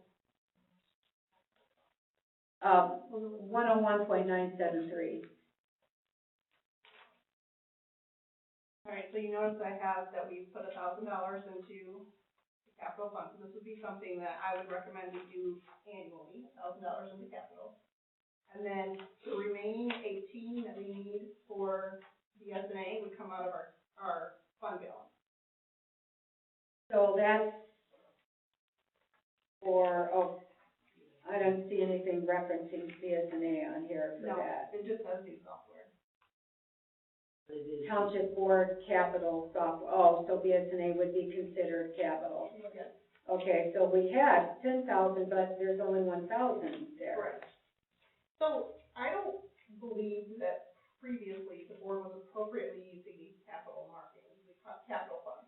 Capital funds, you should be setting aside a set amount every year into a capital fund so that you have funds built up to make your big purchases. You should not use that line item to spend money out of your budget. So this is, you put $1,000 in every year, and then when you have something like an $18,000 draw you need to take, you take that out of the funds you saved. Okay, and that 18,880, that's gonna be for BS&A. Correct.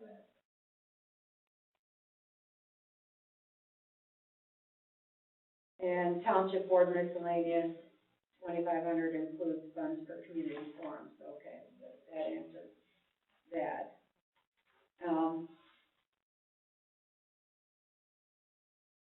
So the professional services, the bookkeeping, I feel like you're going to continue to do payroll, and I don't feel like we could hire that separately or. With the BS&A program, it's gonna make it a lot easier. No, even if you were with like a paycheck company, Sure. they charge you more than that. Right. Can I say something about that, or is it not time? If you, who's in charge? I just want to go down. If you ever, and Karen, correct me, but I have, hired out payroll before thinking it would make my life easier, and it was nothing but pure hockey puck. I still had to do the same amount of stuff to make sure that things were right, so, I wouldn't, that's not that, I thought it was gonna make my life easier, like I said, it was all done correctly, and it's not. No, I'm actually looking at that and And knowing you're that gonna pay it's a out good more deal. for that too. That is a darn good Right, deal, yeah, I understand that. Yes, Karen. Same with the We treasurer. did discuss a little bit with the payroll service, partly because of the issues The we were fire having department, specific to the fire department. Yes. But, on a similar comment, the software, the BS&A, I thought that was over 30,000. It was, correct, but we paid 10,000 on this year's budget. Okay. So That's on that BS&A, they did drop the price down They did. to 28,000 and not 30,000. Yeah, it was And that's including everything, Yeah. the training and, Yeah. oh, That's good, because of the township. good.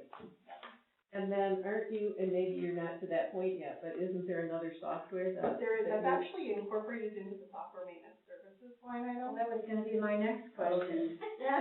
Because that's an annual fee. The encompassing, is that what you're talking about? Yes. So the software maintenance and services covers both iCompass and BS&A annual fees. And what that breaks down, you guys probably have the iCompass stuff for our discussion later. Yes. So it's I the did look document at it. management. This does include the video management, although we may not start that right away. Although now maybe would be a good time to start that. So the document management, the video management, the board, contract management, and, then the BS&A service agreement. So how much is the BS&A gonna be yearly? Do you remember offhand, ballpark? 2,600, I think? So the rest of this is the other one? Yes. Wow. Well, and it breaks it down for you in that document that you And guys have. that's gonna be an ongoing? It is. It will, I'm telling you, it'll save us money in the long run, though. Especially the lawsuits for Or it'll cost us a lot more with lawsuits and FOIA? No. With lawsuits, maybe, depends on how we conduct business on video or there. what this does is it makes it more transparent to our residents as to what's going on. speaking of that, I just wanted to compliment you for having the board packet on the website. Thank you. That was the first. It's nice to see. Well, that just sounds pretty expensive offhand, but I don't know. I figured that's another discussion. We'll get into that next. We will. So I'm sorry, I had more questions on here. So, and eventually with that software, what that might do also is, like, take the FOIA coordinator thing down to an hourly, to where it might not be necessary to have it so much there. Possibly, yes. Well, because people will be able to get their own stuff online if it's that interactive. Correct. And it will also eventually maybe take I mean, there's good things about it, and then, but it's always a give and take. So if people can get a lot of things right there online, interactive like that, then eventually hours are gonna go down for others. The way the future is, isn't it?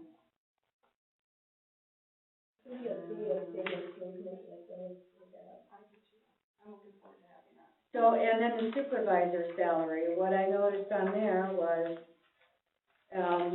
that seemed to be higher than our averages and the local averages.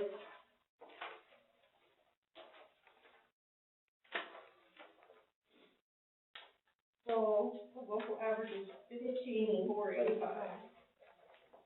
So, Bloomingdale is 14,116, Lawrence is 14, Decatur is 11,640, Hartford is 12,823. We got an average here of 13,144. What are you looking at? Averages from local communities. Look how we have index of Bloomingdale. And you're looking at So where did you get your documentation from? calling people, Who did you call? the townships. Which township again? Bloomingdale, Lawrence, Decatur, And Hartford. what was the Bloomingdale one? I think that's Bloomingdale Village, 14,116. Lawrence is 14. Is that the same one that says that Bloomingdale Clerk Case pays 14? Nope, Bloomingdale Clerk is 17. You mind if I look at that? Oh, Bloomingdale Clerk is 14 on this one, yes. That's not correct. Okay, so what I'm questioning is, you guys are going with the state average. No, we're going with, it's not a state average, it is the survey average of townships our size. Through the MTA, Through the MTA. state average. They've taken all the townships in our state All the townships that are this size. that are the size. So that's a statewide average, it's not a local average. This is correct, it completed the survey. Those numbers are not accurate. I've talked to. And what about these numbers?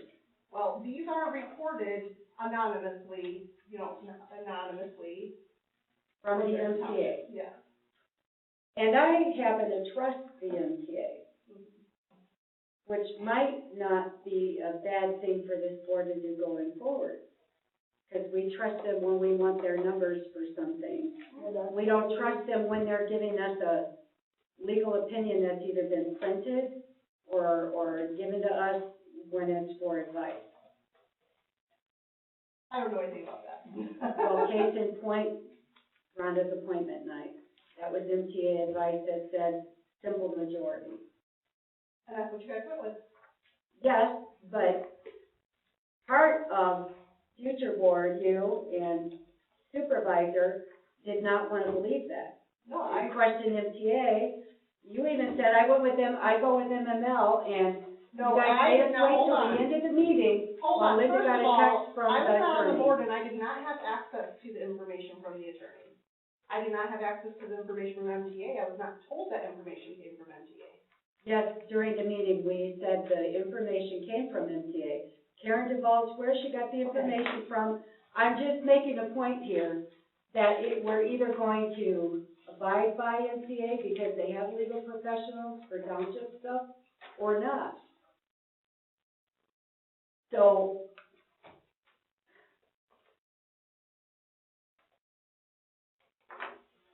I don't feel like we're completely comparing apples to apples. I know the clerk position is a mess. I know that it requires a lot of time. I feel like the supervisor position, just because it's been a couple years, might merit some kind of raise, but I don't feel like it merits the full raise like that because, and part of that is because I don't feel like the supervisor's been doing due diligence Really? up until now. I'm sorry, you feel that way. I'm sorry I feel that way too.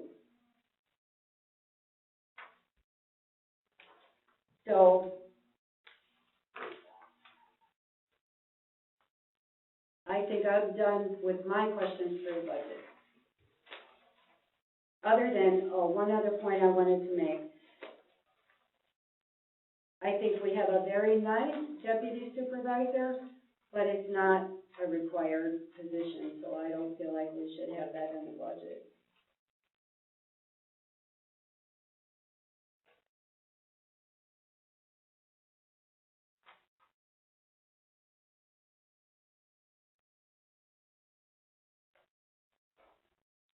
So if you notice,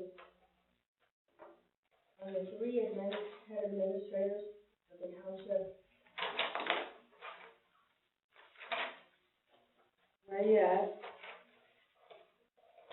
this would be the clerk, supervisor, and the treasurer.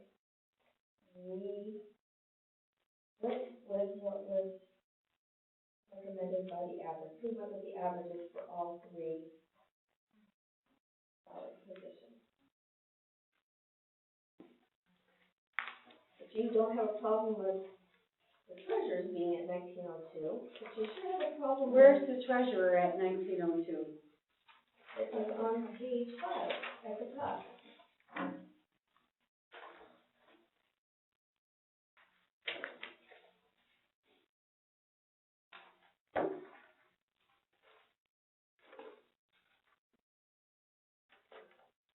Because that's, well, what I'm assuming is that that's not the treasurer's salary, that's the treasurer's combined. Yeah, that's a salary just like mine is. Yeah. If you look at the average. No, yours, Look at your MTA salary survey report. So there's the treasurer, there's the clerk, and the supervisor. There's two different ones for the supervisor. One with, assessing, and one without assessing. We use the three averages for each one of those positions. Mine, the supervisors, we went with without assessing, because I don't have a degree in assessing. I don't have a level of assessing. The clerk, we went with 19,228, and with the treasurer, we went with 19,002. That's what was on the survey, what the average is of all the townships. with the clerk, that included that 19228, from what I'm understanding, that So 19,228. did not include the FOIA coordinator. That is correct, but it didn't include the bookkeeping, nor did it include. No, 16028 is what Christie I told me, agree plus that the FOIA FOIA. would be part of the 1928. Okay. Right, so that's, right, so that The average. takes 3,500 off of that. That makes it 16028. No, that makes it, it's still 19,228. It's just that it's allocated to different line items.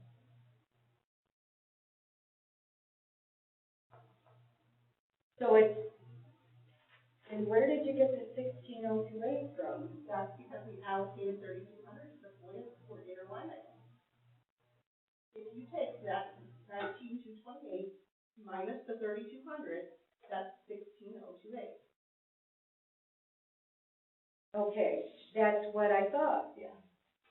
So it's 16028 plus the 3,200 FOIA. Which is 19,228. But on the Okay, MT yes, salary there. survey, that is And not then included on the treasurer, on the treasurer. I was counting I assumed that in there were the separate amount the treasurer was getting for the summer tax collection, No. because you look at all the old salary things, the treasurer was split in They're two, separate, just like the clerk was correct, with all bookkeeping. separate, but Wait, Look. it's not separate anymore, correct? Correct. Okay. Because- Just making sure. Right, I don't it's see that. adding it up, so that's why, Here. And it has it here, so we increased hers as well. It was increased But you on the increased- trade report. You follow what I'm telling you? So if you look at this MPA salary survey report, look at that one. I'm looking at our budget right now. The treasurer's salary was the way you've got it reported out on here. So all our former budgets had them reported out in 3 different ways. They had it bookkeeping, they had an additional amount for bookkeeping, an additional amount for the summer taxes, and it, Last year's budget did not have an additional amount for summer taxes. If it did, I couldn't find it anywhere. I believe it does. I was just looking at last Whether it year's was a budget. separate budget line, I don't know, but the numbers might have been combined. Yeah, this 17,610, that is the salary for the Last treasurer. year's salary. Yeah, The old resolution split everything out. The accounting might have combined. Okay, so what are we doing here then? We're just deciding, let's give everyone a raise. And then I needed to get to the trustee line too. It looked like that went up. yeah, it went up by $100. So why are we just like giving everybody a raise? So the clerk position, I thought we were justifying that because the amount of work needed to be done. But here we are at the end of, okay, Rhonda just is taking the end, we're at the end of a cycle here. So we're doing this to set the offices going forward, hoping that we're gonna be in those offices, or, I don't care. I know who's in that's not office. what you're doing. But why are we just like across the board, let's just give everyone raises, when it's Well, because that's gonna be a normal, really tough time? that's normal fiscal behavior. I didn't think that was supposed to be normal for government, so it's like, all right, so what are we gonna reduce somewhere else? Okay, if we need to give raises, we need to give raises, but then we're spending a lot of other money too on other things that we need. So, I don't know, I'm only one vote, I'm just saying what I'm thinking, what my opinion is. That's all. It's not popular, it's not comfortable, but I'm being honest. During I the day. think so too. Before you start sitting judgment. Madam Hey, may I add Supervisor, something in there? I would like to say that it would be nice if once in 3 years we had a packet more than 2 days before the meeting. So it's things like that.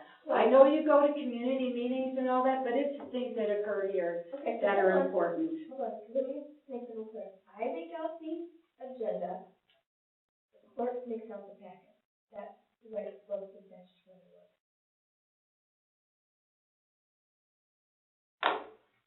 Never had that before.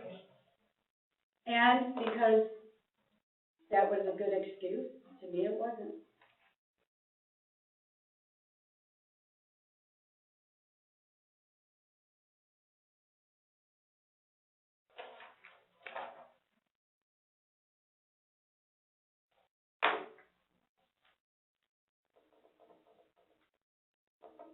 We're not gonna agree on everything. This is one of the things we're not gonna agree on, so. No, I'm all about. I'm done with my questions, though.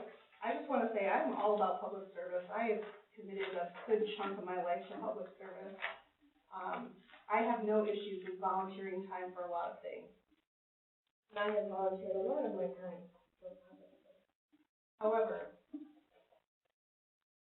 there is a lot of work to be done here. And even somebody who is committing their life to public service deserves a right to be able to earn more than minimum wage. And I can tell you right now that anybody in this clerk position, even with these salary increases, will not be earning minimum wage for a number of years.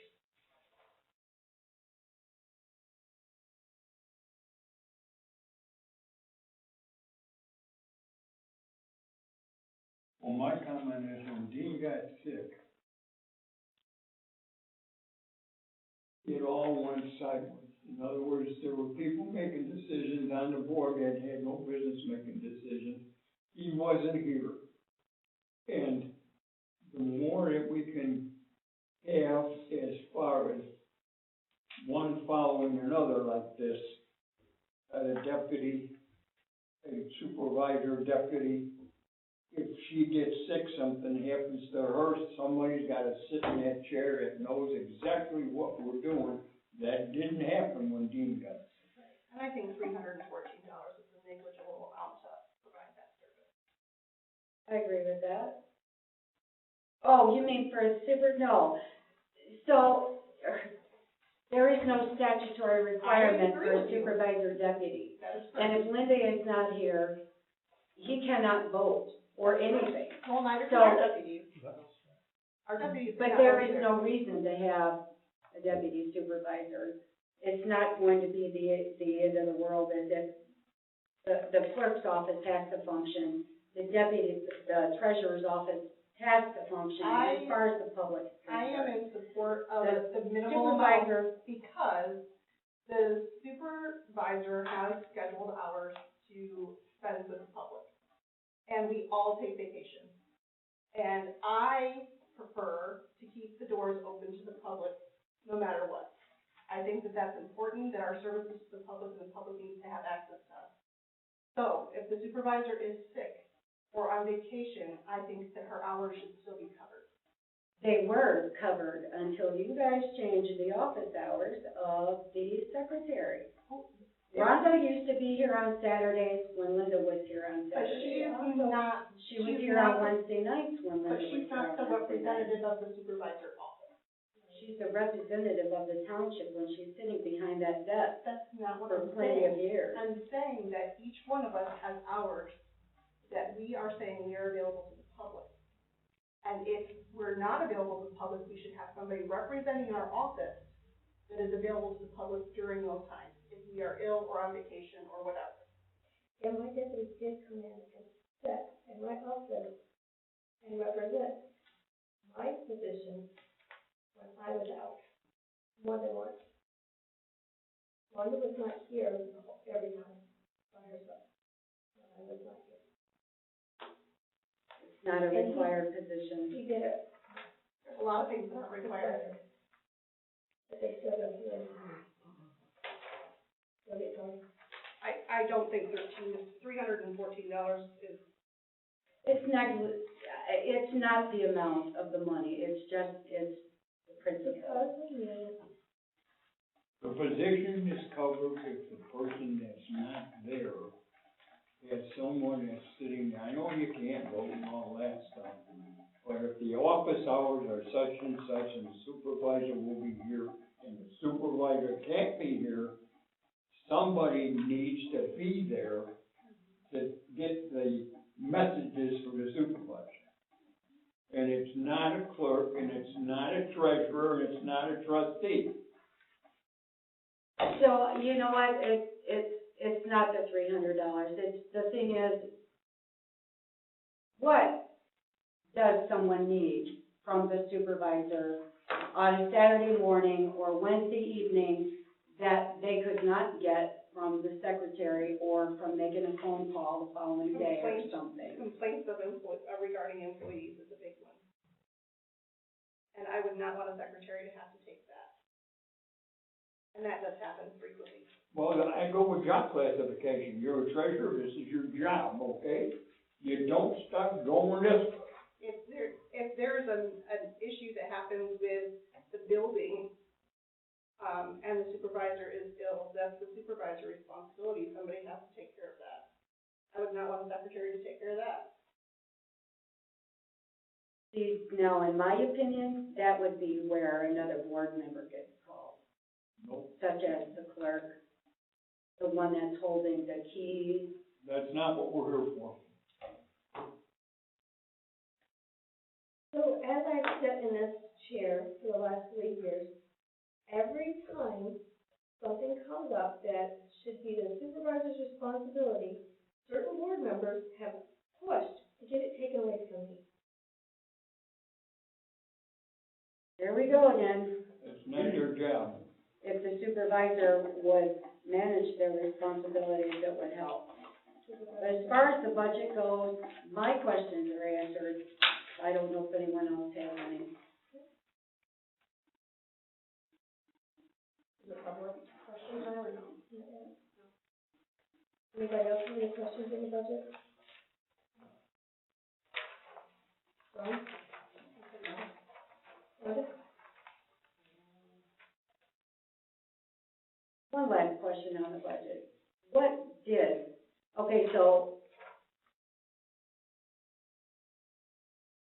you're just raising salaries across the board as far as like trustees, Rhonda, the treasurer position, I should say. Because I understood the justification for clerk. I struggled with how to come up with a reasonable amount of money for my position.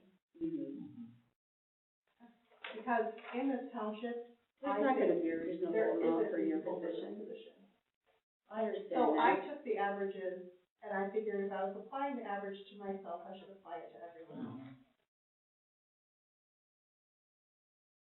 Do I realistically think that's enough to cover the clerk position? Absolutely not. Not in the slightest. But that's the average, that's what the data says, and I am very strongly in support of making data-driven decisions. That is what we should be doing as knowledgeable board members, is using data-driven decisions. Well, what I'm going to hope is that the next board that comes in doesn't increase on those increases right away. You know, I did look at it and I see it's been a couple of years, but I'm still against a lot of spending like that, and that's funny because I'm a Democrat. However, when it comes to employees, I am all for them getting a fair amount of pay. Not for board members getting a fair amount of pay. Well, because that's more, it's not like you have to be there. You're doing it for more than one reason. It's not like a job. It is a job. It's a job that needs to be done, but it's not like a job in my mind, so. And I'm done with my question.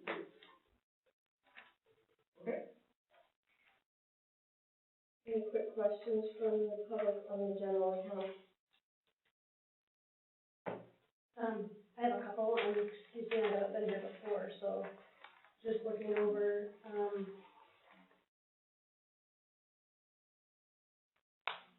looking at this, and I don't want to open a can of worms, I just need to know, because I don't understand.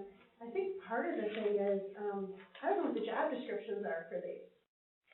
You know, I mean, so we have a sexton, but then we pay somebody else, we gave them a $4,000 raise, and then we pay somebody else to mow the lawn. I don't know what the job description is, and who is accountable to that? I mean, do they have like checklists, and somebody checks them? I mean, how do we know that? And I'm with you, Bev, I don't mind people getting more money, but I wanna know what they're getting it for. You know, you just don't blatantly just give people money. The fire chief, I see there's this huge increase for salary. What does he do? Nobody's been able to tell me. The assessor, I've just done the board of review. I wanna know where this 27 or 28,000, not just because you are, I wanna know what you have done for this township to earn this amount of money.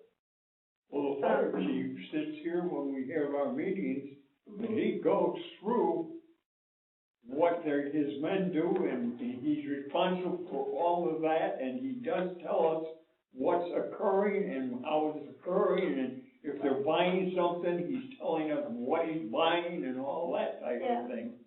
I know, I pay the bills for it. I just wanna know, what's he doing for $20,000? I mean, that's more, what is his position? What does he do?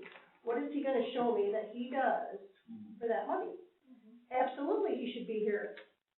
You know, and I don't have a problem with the fire department. I'm not trying to say I have a problem with the fire department.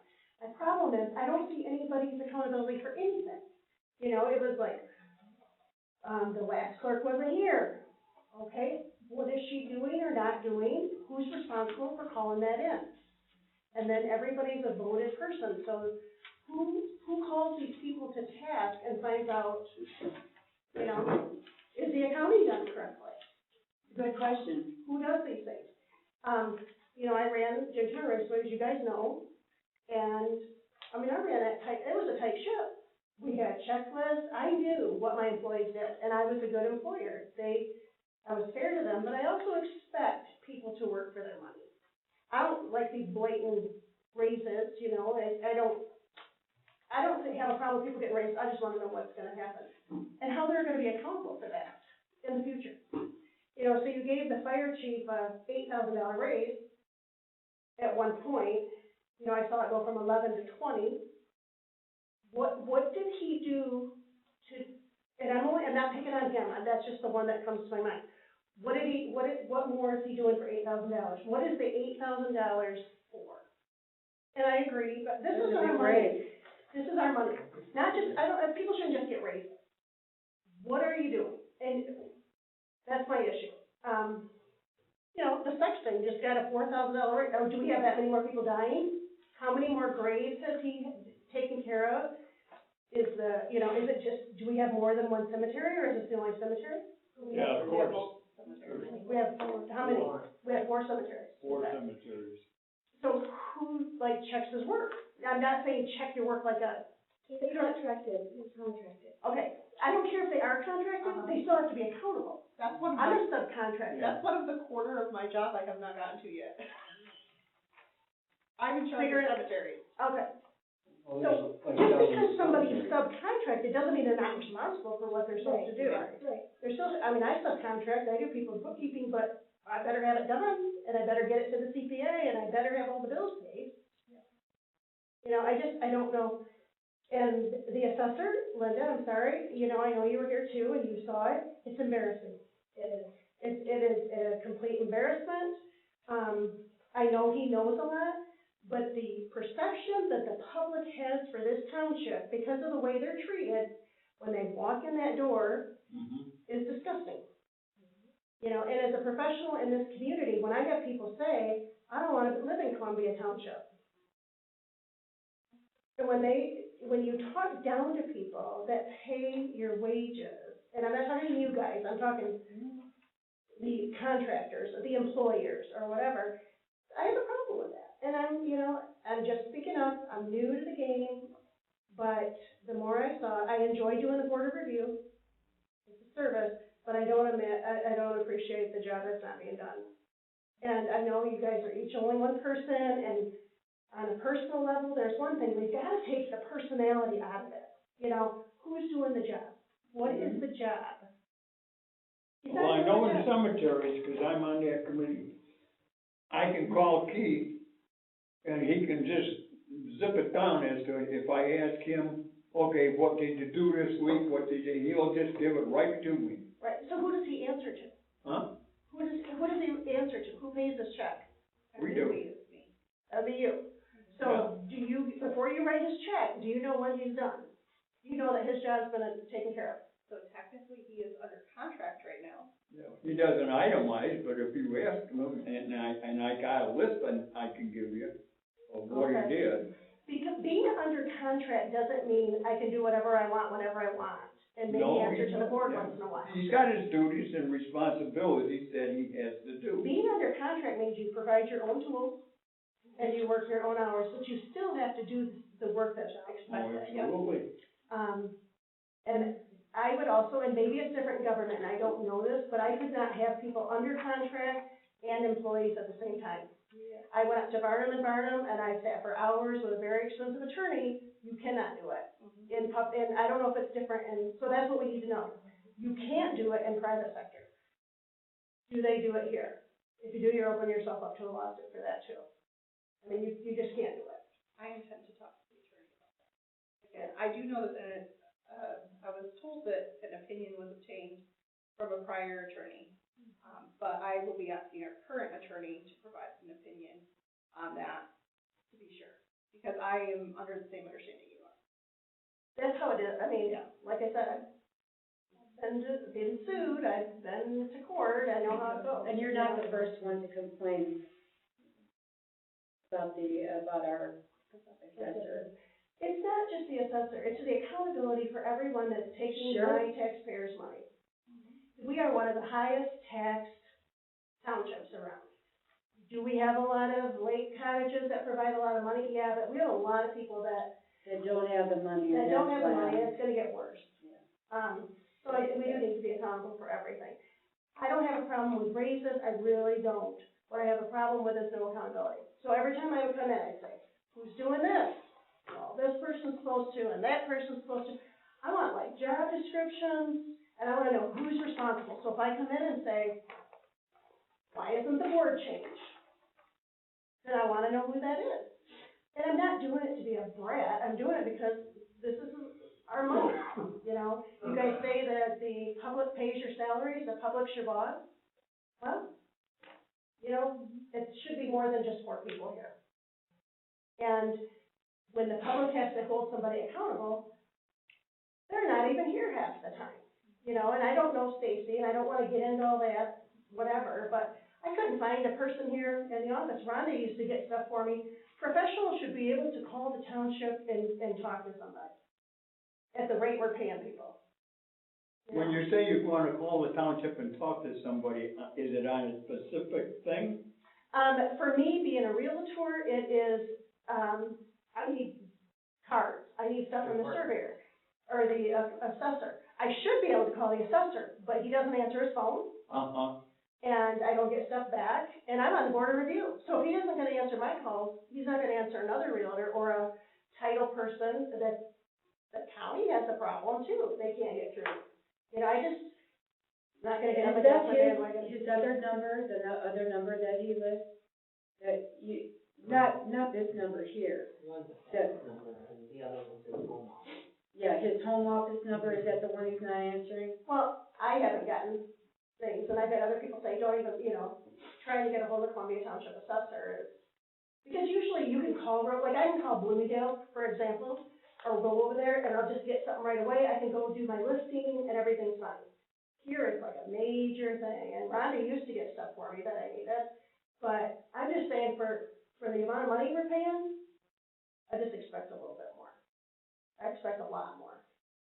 And, you know, you 5 are the only ones that can vote whether he stays or not, and it's not just him, it's, I want accountability for the police chief, or the fire chief. I wanna know what people are doing for every dime that's in this packet. Well, the police guy gives his report here at the meeting and he tells you what he did. Yep, I don't have a problem with the police. Now that's one job that should be subcontracted. And it is. And he does a good job. I don't have a problem. I think everybody does a good job, and I'm not saying that, John. All I'm saying is there's no accountability. I don't know when it happened, but there's no accountability. When people, you know, if I were paying his, and I'm sorry, Christie, I know you're new, but if he brought me something to pay, I'd be like, okay, I want all the backup that goes with this, or you don't get a check. I can't just get paid. If I turn in a packet, John, to get paid, and I don't have all my backup, and I haven't done everything, I don't get a check. I don't get a check until it's right. Well, I don't think we should expect that's why I anything say less. about the police guy, man, you got it right there. Yeah, he's very good, and, They are, in a little bit of defense, I did request from everyone, all of these different service providers, EMS, fire, sheriff's department, to provide their monthly reports in writing a week ahead of the meeting. And they have started doing that. That is something that I requested. Well, JC gave us that whole thing. So that way, I will have a report before I cut a check. But it's limited to what we're asking them to report. So if we want more, then we And have that's to not ask the for same more. as accountability. That's correct. I was gonna say, I can already give a report right now. I mean, I want accountability. Yeah. As a taxpayer, so that's what that was my, specifically, I had some questions in here, but basically, when it comes down to it, is these positions, I just wanna know what they're doing. I wanna know it's done, and done correctly, and, I don't wanna hear anymore. This one, that one, I don't know, it's her job, his job. I wanna know who's doing it. I wanna know why it's not done. I think the 3 minutes is up. Oh, sorry. It was all good.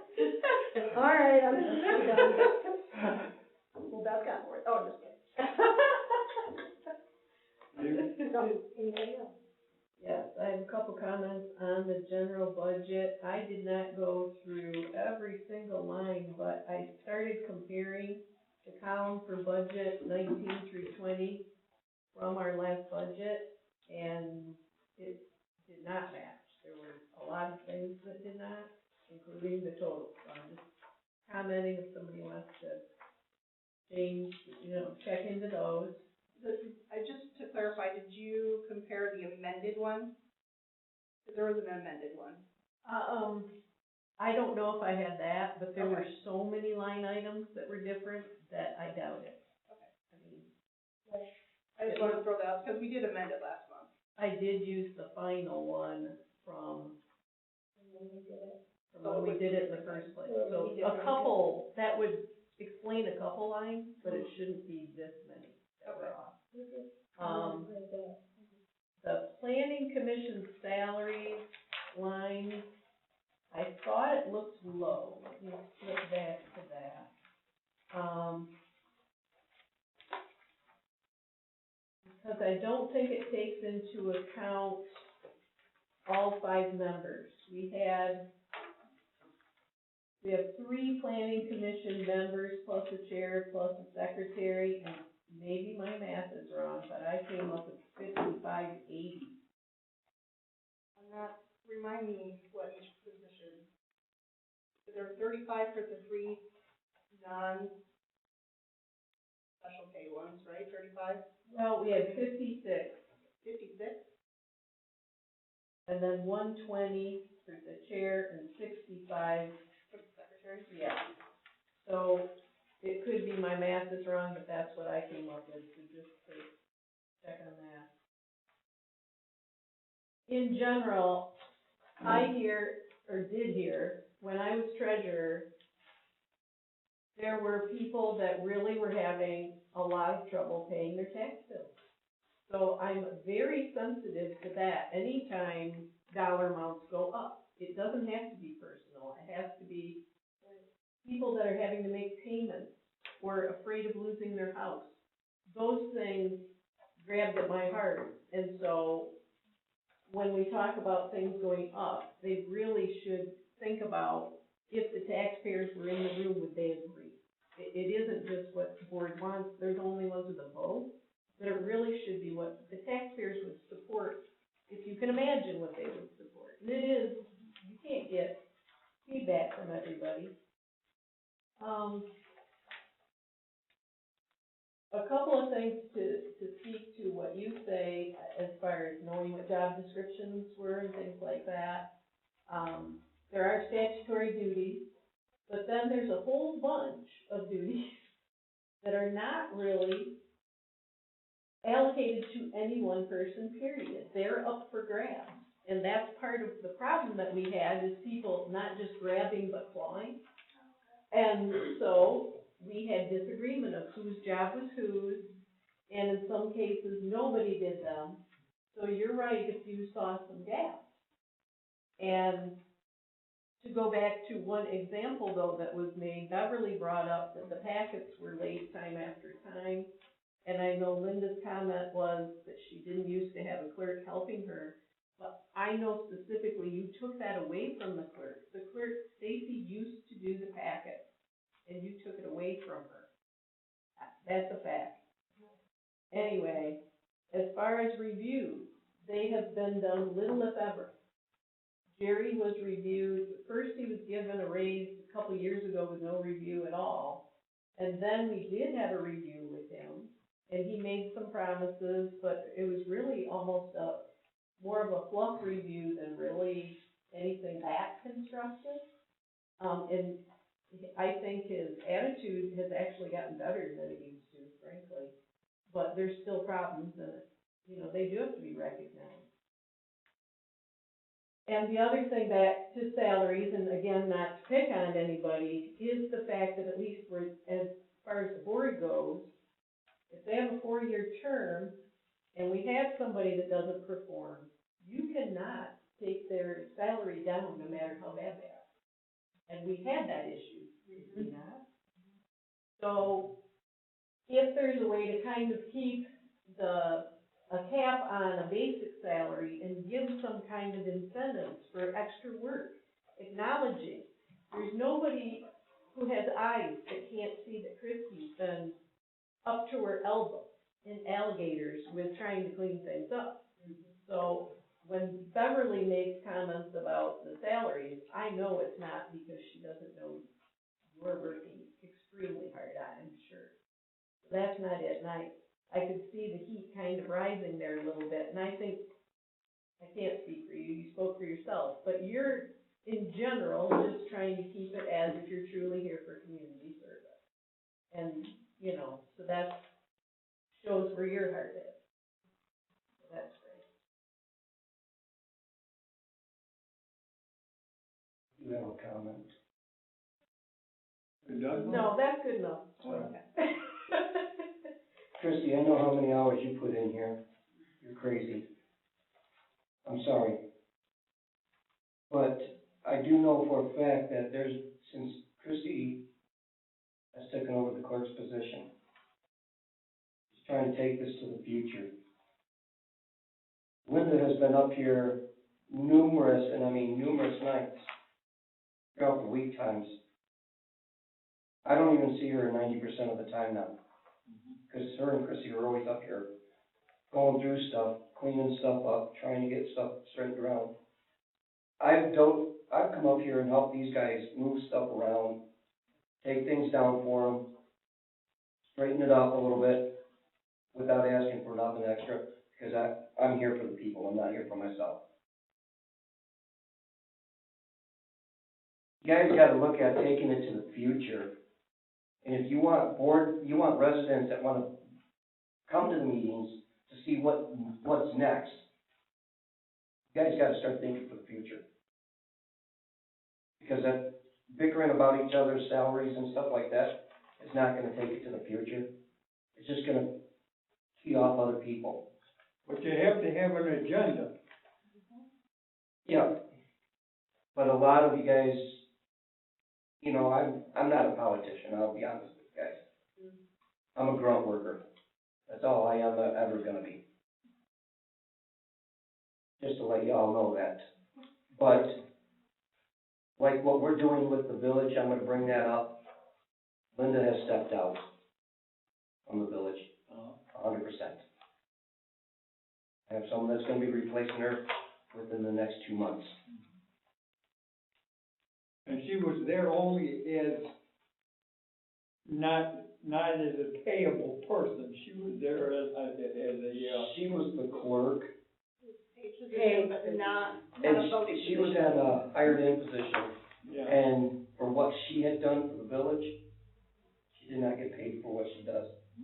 She's supposed to get administration fees, just like Chrissy is, when the people do their, let's call it the right way, I'm sorry to say it this way, dope businesses, the provisional centers, filling out all their paperwork and all that stuff. She didn't take any extra cash for that. She didn't get paid for it out of the permit money that she's supposed to get. Chrissy, I know you're supposed to get some of that money towards your salary, but I have not heard you say, I'm gonna take some of it for your administration fees. Yeah. That's a plus. You guys ought to be working together as a team and looking to improve the township, which I know y'all want to do that. But you guys also got to look at what's best for the people and moving into the future instead of keep bringing up the past. That's all I have to say. Anybody else? Let's move forward. We've got a couple more budgets we need to look at. Saddle Lake and North Lake.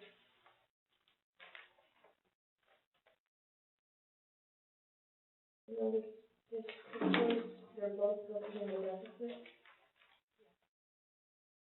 Is that because of some of the new things that contracts? Yeah, I think this is wrong. Let me flip to Saddle Lake. The dollar amount in there for contract services. It was that high before, but that's not every year. It comes and goes. This year is projected, and I think it's in that contract, but did you get a copy of that? Is that the only contract? The one that you and I talked about the other day? Yeah. Okay. Yeah. That should be more like, that line item should be more like 16,500. So it's every other year, it's this higher amount? It's not necessarily every other, go ahead. It's roughly a 5-year span because of chemical treatments and that sort of thing. And that's the high, what you have in there is the high estimate. Gotcha. And it's a little higher now because of DEQ's regulations for more testing and more regulation. This should not be in the deficit this year. Okay, No, so we need no. to amend that to 16.5. And if you have that last page signed, that's all I need. I don't need the whole contract. Yeah, I have that, so before you guys leave, make sure you. Okay, sweet, that's good. No big rush. Northland is like the next.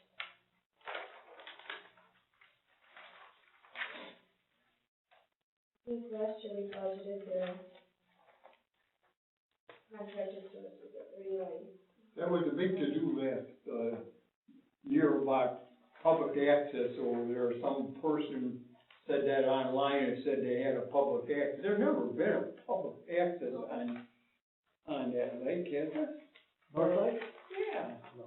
I didn't think so. So our actual expenditures were less than 28,000, so I'm thinking we should amend that to 28,000. 28, Drop it down to 28. yeah. Well, my comment was gonna be that North Lake provided the supervisor with their own budget.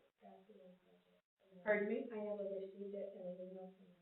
I'm sure you did, and I gave you a proposed budget back after budget meeting, the first one, I was still on the board, and you requested this within a certain time frame, and I did turn it in you. Do you happen to have the North Lake one? I can find it, because I'm sure I based it, that's what I based mine on.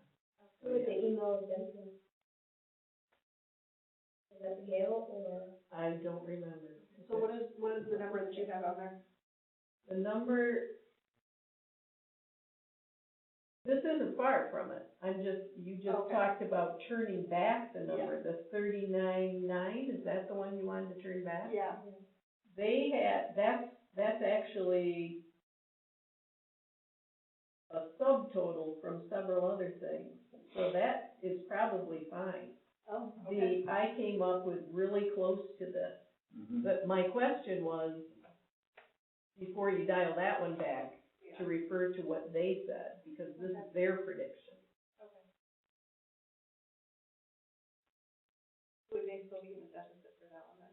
Yeah, I had 1,400 deficit, and you've got 1,675, so that's pretty close. Is that based on the 700?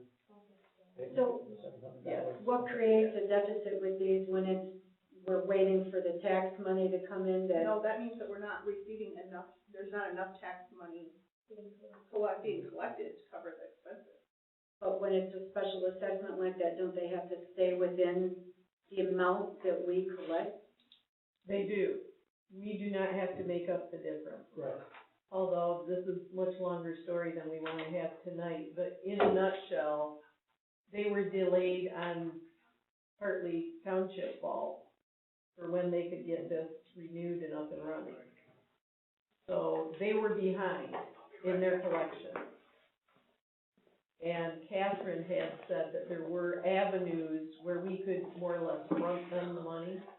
I'm not saying I'm comfortable with that or recommending that, but there was discussion of that due to the timing of the assessment. That's passed now. Right, but they're saying they're facing a deficit right now. Okay. Moving on to the police fund.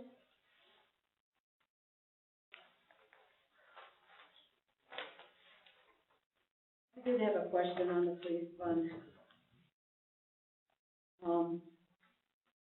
So it looks like we are currently spending just about everything that we take in through the millage.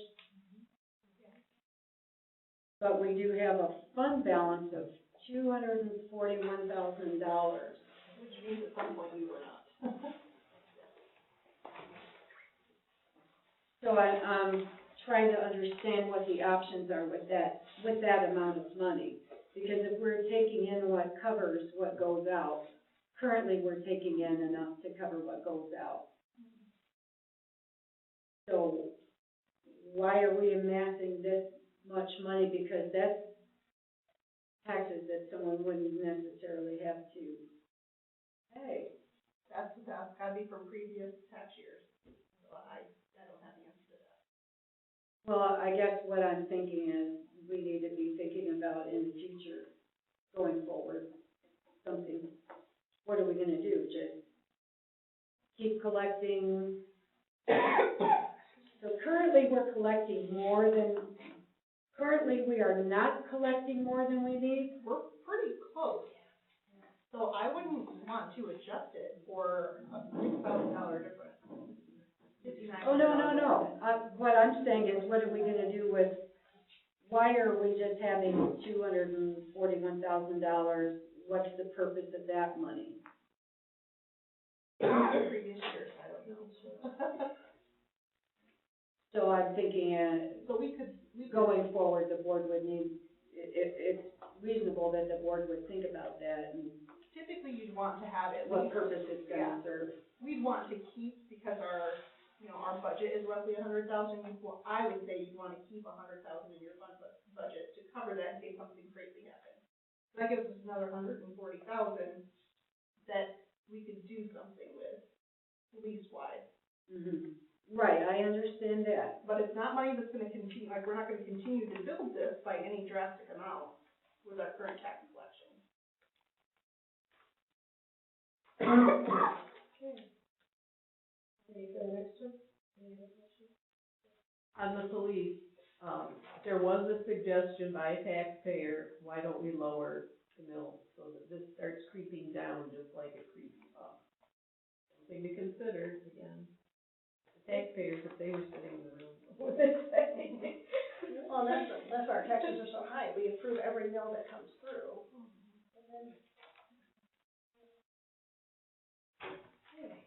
Food fund.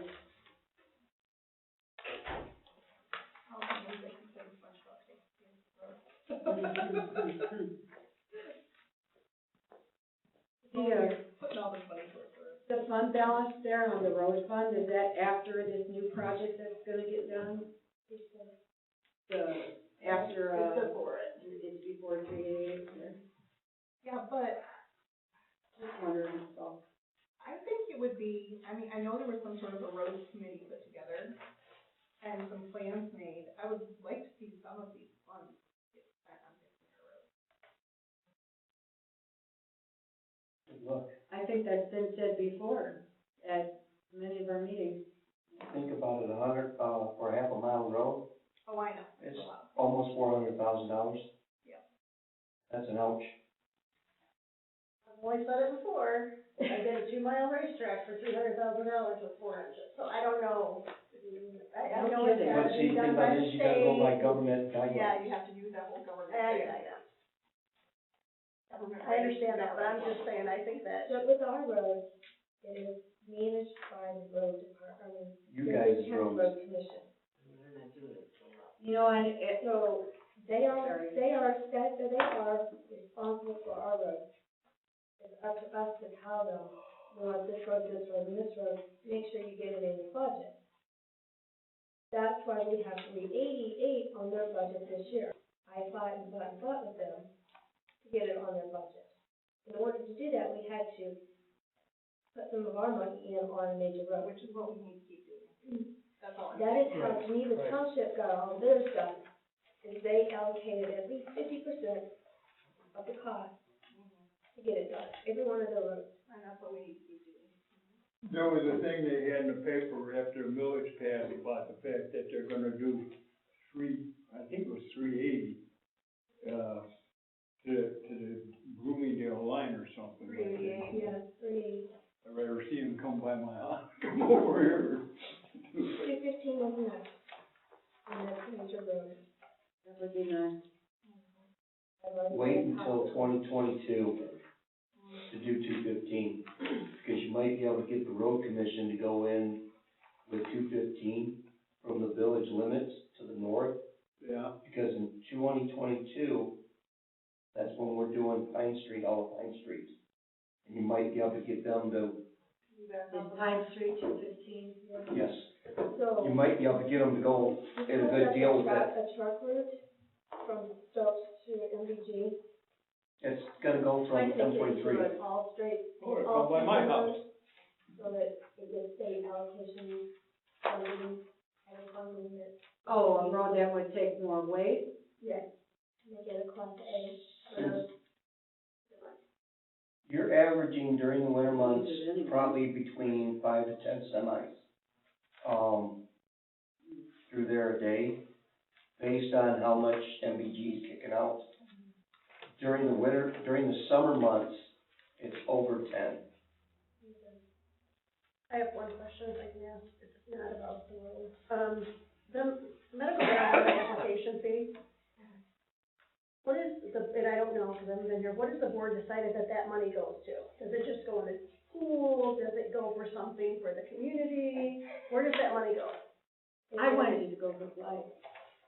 So, Part of it. I don't think we touched it. so, no, You can't. no, I don't think you can. it's only for administrative use, that you can, if you can become creative with it, you can use it. I'm gonna say a couple of meetings ago, you and Stephen, through public comment, were saying we could use that money any way we wanted. As long as you can become creative with You it. gotta become creative with it. We didn't get that What's part the from definition the. of the creative? Yeah, let's. Well, look at what, Arlington Well, I mean, Township if did. we're They built allowing a new it- fire station and a Well, town even- altogether. If we're allowing it in our community, what are the community members getting out of it? There you go. Right. So I think. Christie should get her room. And while we're on There the we go. subject, what was that about an administrative, something like, almost like the clerk, the clerk can't receive money directly for, I There's mean, a way for my. maybe the township could, but not you personally. Without actually, well, okay, so Because that's just Yeah, asking for. without getting all of the legal stuff figured out, Yeah. my understanding is that you can allocate portions of that fee to cover. If I were to say, I spent 4 hours helping this person with whatever, then I could get an hourly rate for that Yep. on top of my other salary. That's my understanding. I'd have to verify how that would work. Sounds very, Like double Slippery. dipping unless My the townships suggestion, weren't paying you during that time and they were paying you to, so that would be a way to use up their money. my suggestion would be to maybe establish a medical marijuana committee that, determines the usage and impact on our community and where those funds should be. running the roads down. Well, I'm thinking more like maybe we have something opened up for some substance abuse. Yeah, You know, I mean, we don't have any AA or any NA in this township. And we rent, you know, maybe that's what this building's used for. And that money should go for that, because you don't even know if I believe in it or not, it doesn't matter, but I also know the effects of it, and there's gonna be some abuse. And we don't have any, I haven't seen it unless you guys It's can tell me. because they haven't, they would, if an AA or an NA, if someone wanted to start a group here, they would approach places here.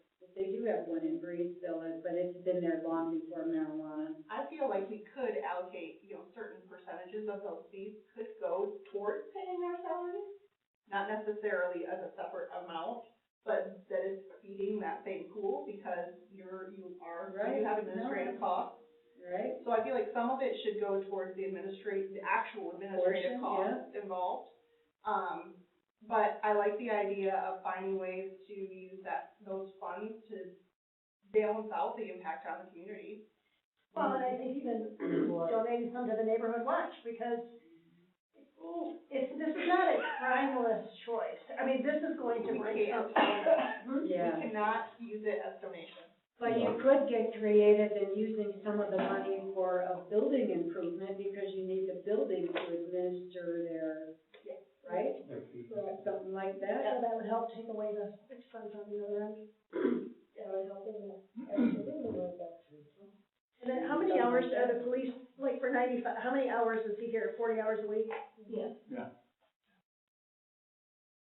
I had wanted an extra officer for a while, so we could have someone patrolling at night when there's a lot of crime, but looking at that money, I'm thinking that would be gone pretty quick. You know, When Jason's not on Isn't the duty, we county have an supposed to officer cover? that covers this area. Yeah, but they're not just dedicated to us I the way know. Jason is. but if we wanted to jumpstart our blight situation, we could potentially do a 1-year contract to have one extra person for a year and use some of those set aside funds right now to do something like that. I'm just throwing it out there, I'm not saying we have to have it. Ideas are good. So what do you, so you have a blight officer, what do you guys do for blight? Do you help these people, because it's not just giving them a ticket?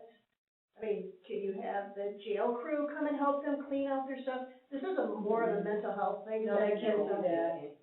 Can't do that. Okay, I'm just throwing stuff out there. Yeah. I'm just saying, Right. you can't just give people tickets for blight. There's blight because of other reasons, other than they just wanna annoy the township. And that's something we actually, in my opinion, we need to work on. We have policies for blight, but I don't think we have good procedures for blight. And I think working on some procedures to provide our current, staff with the ability to properly manage it would allow us to successfully manage it. So, I can help with that. I've mentioned it 3 or 4 times. all right. So, in cleaning out the office, we did find from 2004, there's actually a procedure for that. Yeah, it needs work. It does need some But work, at least but there it was started. one in place that we didn't know about. And historically, I have to say that to be, historically, this township has always shied away from doing anything about enforcing blight because they either enabled the entire blight community, or they didn't want to take on blight because they wanted to get reelected, or because they themselves were a big blighter. It's just something that hasn't been done here. And other communities are addressing it, and you're a realtor. How much would that help our property values if, I just sold a house down here on a fire lane, and I had to drop the price $20,000. And I had where people came in and they wouldn't even go in the house, they turned around and left. So it lost that citizen $20,000 because the next door neighbor had so much blight. But who goes out on these little fire lanes? You know, everybody's nailing me on the corner, cause I'm in the, right there on the corner. I get it for everything, but it's the Our county back roads. I mean, you drive down any of our county roads and it's like glaring everywhere. That's And the it's like same thing Something in we need to Greenville. work on. It's bad all over, even in other counties and townships. It's bad. Moving forward, are we got any other questions on the budget? On the roads that we were on?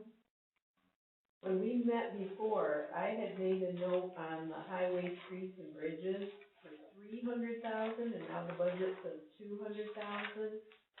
And I didn't know the cost of the 388, maybe that came down, or do we need more in It's that? right around 184. It's what? 184. 184? Maybe Our- that did go down. Our I don't share of know. that, Our share is 184, as of right now.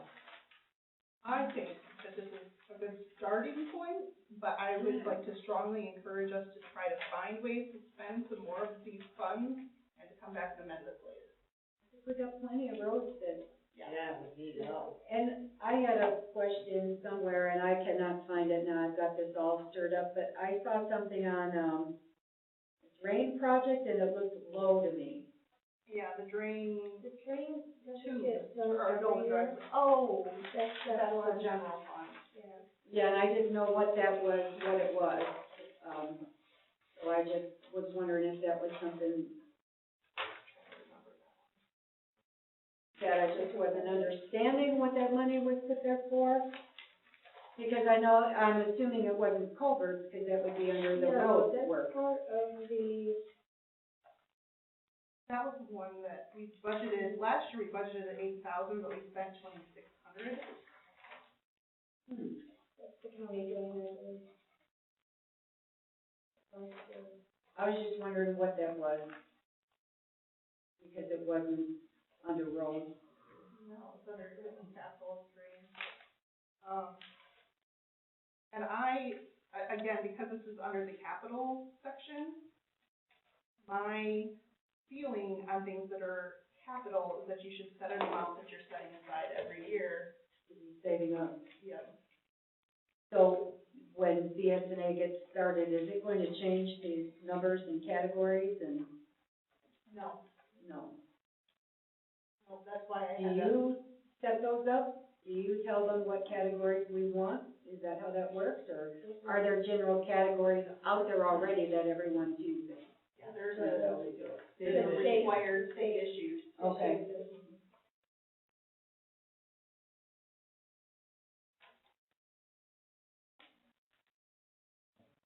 All right. Budget? Budget, let's move forward. Our new business, February minutes, did everybody have a chance to look at those? Well, I know all of us, right?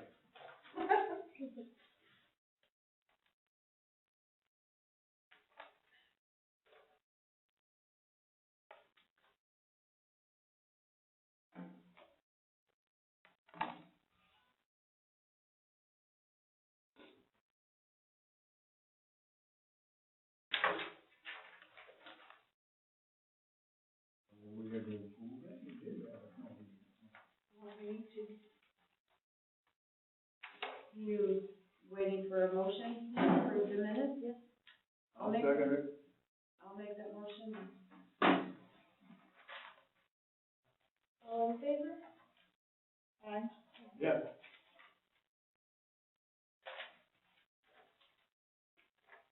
Next item up is the eye compass.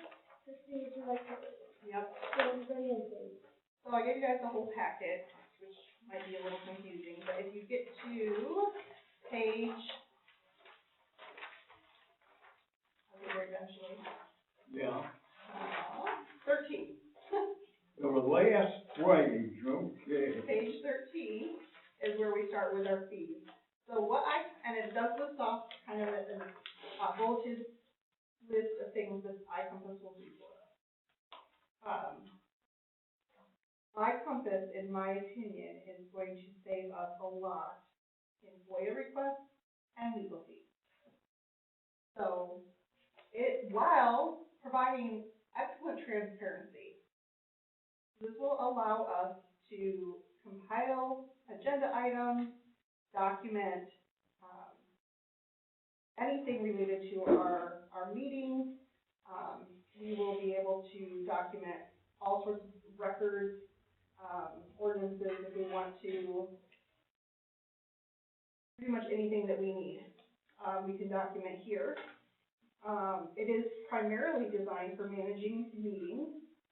So one of the things that I think is very helpful is that each one of us will have our own login, and we will be able to add agenda items. Now, that doesn't mean that it goes on the agenda. Mm-hmm. It's a pooled item, so that you Do can. you have anything you'd like to add? Yeah, so you put your stuff in your pool items, and then, the supervisor would pull those from those items to create the agenda. So that means you can put all your supporting documents in there, we can have everything right on hand. Once those items are properly categorized, then they automatically go out to the public. So if it's public facing, then it's automatically out to the public. So it'll really help with our transparency, it will reduce the need for FOIA requests. When, if we were to move on to do the video portion, which is at the bottom of that page, the video portion will allow us to live stream. It also tags the video with the agenda. So if you would have, when you're viewing it afterwards, you'd have the agenda would be on the left column, and then the video would be up. You could click on an agenda item and it would pop you down to wherever that is in the recording. Really? Yeah. How the heck did they do that? And our agenda can be displayed on our screen during the meeting, so we wouldn't necessarily have to have paper handed out to everyone. So it's just bringing us into the era of technology and increasing our transparency. Okay, so back up into the meeting manager pro, the document center and record center. Could you go into that just a little bit? Like, what does that mean? That's where all of our documents are housed, and we'll be able to access them via the tool or the web portal. So we would have a Everything from our meeting or other documents? Other documents as well. We can decide which documents we want to go out there, so we can have ordinances, resolutions, policies. Yes. It's really not the best, this particular module is not the best for ordinances. It'd be great for resolutions and policies. Ordinances, we really should have something like Unicode or something like that, but. Well, and ordinances don't need to be interactive in any way either, right? I mean, I can't see a reason why they would be, they just need to be read. Yeah, but, it's very helpful to have them on your website. Printing out that page, right? Yeah. It's very helpful to have it on your webpage, but I'm not as worried about that. Right now, this is where we get the But majority we of our could have our ordinances on our webpage without necessarily having to, I'm not saying instead of this, I'm saying, so if this is limited as far as our ordinances, then we could still do our ordinances in addition to this. Yeah. But yes, the document center, record center, this is organizing our documents. And we can categorize them for use only or public use. So you can even put legal documents, lawyer communications can go through this tool, but then they would be tagged as though they're not for public use. So then only the board members can see them.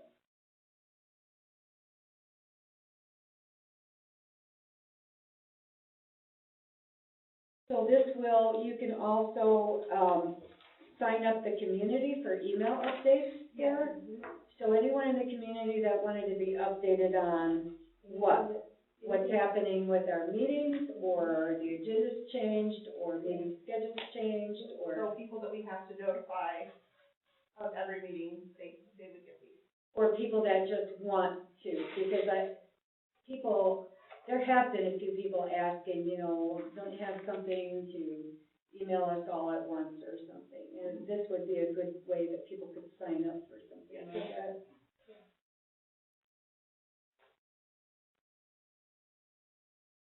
So the first page has the Meeting Manager Pro, which I think my proposal is that we start with that right away. I'd like to, as a phase 2, use the Video Manager. The other one that I'd like to do in phase 1 is actually on page 14, and that's the Contract Tracker. One thing I have found since being in this position is that I don't really know what contracts we have with you and for what, and this would be very nice to be able to have one spot that we can all look at and we all know what the current status of contracts are. What's the public records request? Is that like a FOIA? It would be an electronic FOIA option. People could do it yourself, kind of, almost? No, this would be, it's kind of like a ticketing system where they would make the request online for what they needed, and then the FOIA coordinator would come in behind that and follow up on the request, and could do it all through the tool, so the documentation is all there. Is there, a way to get, walked through some of their, how companies will come out and make a presentation? Yep. Would they do that, or, can you get just as much from looking at their site online? Do they have something like that? They will do a walkthrough with anybody that wants a walkthrough. I have a recording of the walkthrough they did for me. So whichever you would prefer, I can set up something for you to do a virtual walkthrough. You might need to come in here to do that, but, or you can look at the recording of the one they did with me. I just thought it might be a nice thing for the board and maybe community members to see what the potential of it is. Are you asking us to approve this tonight? I am. I would like to get it going as soon as possible because it's going to save us a lot in the long run. And have you looked at any other companies? I did look at some other ones. Most of them were significantly more expensive. None of them were designed specifically for townships except for this one. Well, this one is just for township. Well, okay, so for municipalities. Well, yeah. Okay, so this one's designed for municipalities. They have, I am very familiar with the umbrella company, Diligent. They have some of the best board management tools in other areas as well. So I know this is a specialty of theirs. I know that they're very skilled. So, yes, I did look at other ones, but the price points were just astronomical, and I did not feel like they met our needs in the way this one does. And so the whole board's gonna be included in, on that price. So you were asking to start up with, The Meeting Manager Pro for $38.50 and the Contract Tracker for $800. And I will be coming back with a request later for the Video Manager. Yeah, so that's a yearly That's a yearly fee. and then is there like a one-time, They're waiving it, they are? And how much is that usually? $3,000.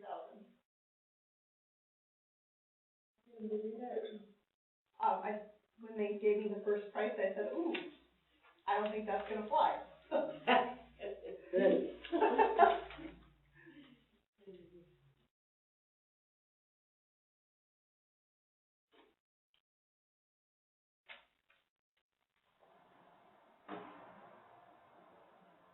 So, oh, I'm sorry, go ahead, Linda. This digital voting, what's that?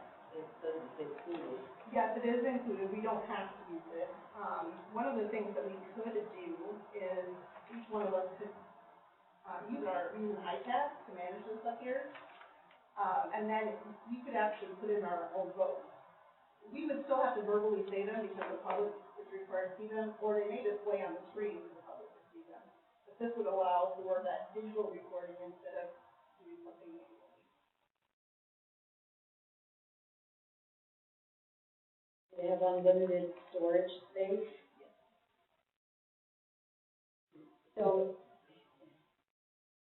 what happens if, so let's say they're storing all of our township documents for us and we're with them about 3 years. What happens if, we decide we're gonna change or they go under? What happens with our documents? Did you ask that question? Documents can always be backed up, but my understanding is this tool has a backup feature. So, I'm not sure if that's right.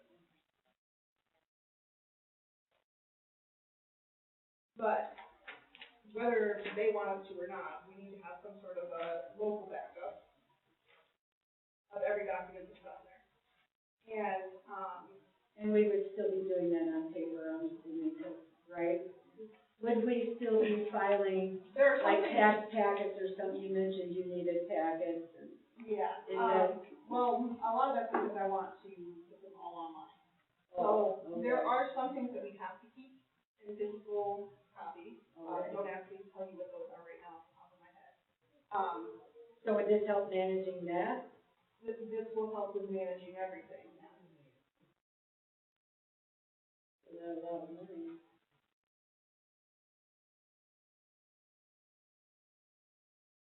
I really strongly believe that this is an investment that's going to save us money in the long run. Do they have the ability to, or they're mostly focused on meetings? So this wouldn't be a company that we could use. But I'd like to, like people have asked, why can't we get a building permit? Why can't we get the forms that they need to fill out? Why can't they get them online? Actually, most of the Interactive. permits are online, interactive. You'll print them out, but that might, They can print them online. might be asking too much. Inside the township. I think the biggest problem with the way that we have permitting done is that all the permits come from and go to our contractors. So if we manage them personally, then I would say we could absolutely do that.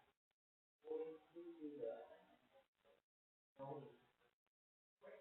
So we could do some of them, but I I'm just asking for future, I just wonder what they're capable of. That would need to be, Someone else. So this is basically to just get all of our meeting agendas online, and the live streaming. I really like the idea of the live streaming. if we wanted to do that at the same time, we can. I have no problem doing both at the same time. But I knew that our current situation, we really need the meeting manager growth portion. So if we want to do all of it, I'm okay with that too. But I'm also okay with coming back to the video manager instead of this.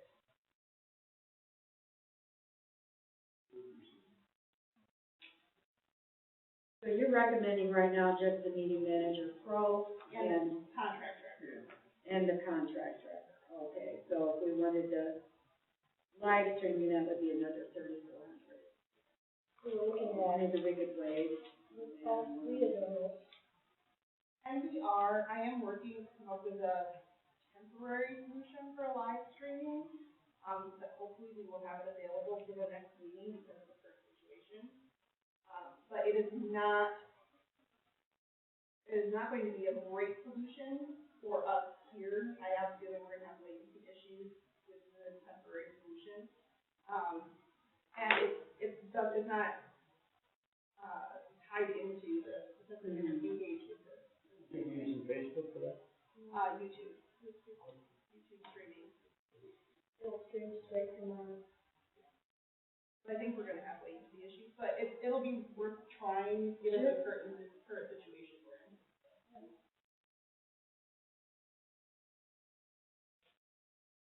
Do you need a motion on that, do you? so what exactly, so I'm looking at $4,650. What line item are we in the budget? It's already in the, software maintenance line item, I believe. That's where I had included it.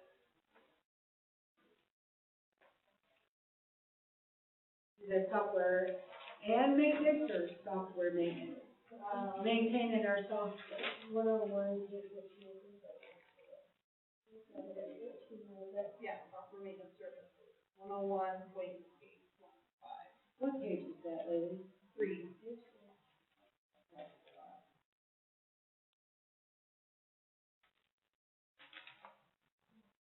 So we would just need the approval of doing those two line items, which is $4,650.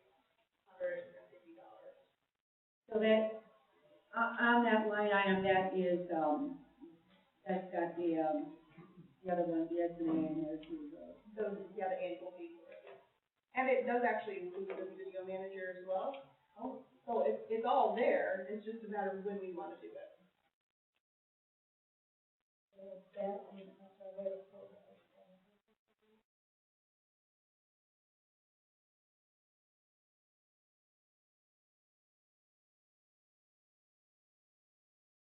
So tonight I would be asking for either, my minimum request would be the $4,650 to include the meeting manager pro and the contract tracker, or the full amount of $8,050 for the meeting manager pro, contract tracker, and the video manager.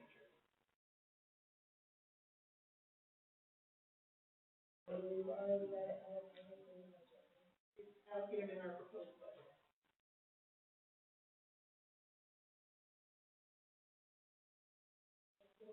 tonight. So I'll get that and show it to the next.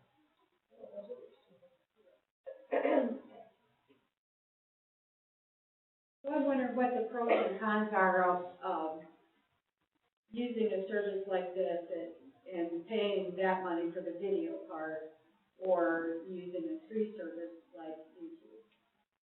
Off the bat, I don't like forcing people to use Facebook or YouTube or anything like that. Yeah. I think. But it is free. Yeah, so, yes, it is free. This tool, one of the things that it does is the indexing, the, agenda. So that's helpful. It does integrate. It is cross-platform. I think the way that it was explained to me as well is that we don't have to worry about the internet buffering the video, because they're gonna it's buffered locally and then uploaded. Whereas with YouTube, we won't necessarily have that, so we'll have latency issues and direct YouTube. And sometimes it's hard to find things on YouTube, but what I'm thinking about is we record our meetings, and we probably still would. So that we've got that hard copy, but this, then somebody could, does this also like record them? Yes, so the nice thing about this is it's automatically puts the stream on our website, and it saves the recording immediately with our agenda and board packet. So instead of somebody coming here saying, I want, as a FOIA request, all these DVDs, they could just go on our website and look at the meeting. Correct. I really like that idea. I mean, and I also like the idea of people who, they can't get out, they don't wanna get out, Yeah. They're at home, they can look at the meeting later, so Right. people can always, if they want to, keep in touch with what's going on. And we could pass, just throwing this out there, we could pass a board policy that says we have a specific email address that's designated for taking comments. And we can have people send comments in that are read during the community comments. After the public comments. So that people that are out there watching the live stream can also participate. But in no way will we try to ever exclude people that come in here. Correct. I really like Yeah, this idea. I do too. And that is in the future. I would like to make a motion that we, if you need a motion on iCompass particularly, that we, I don't know how to word the motion. Yeah. That we, the amount was $8,050.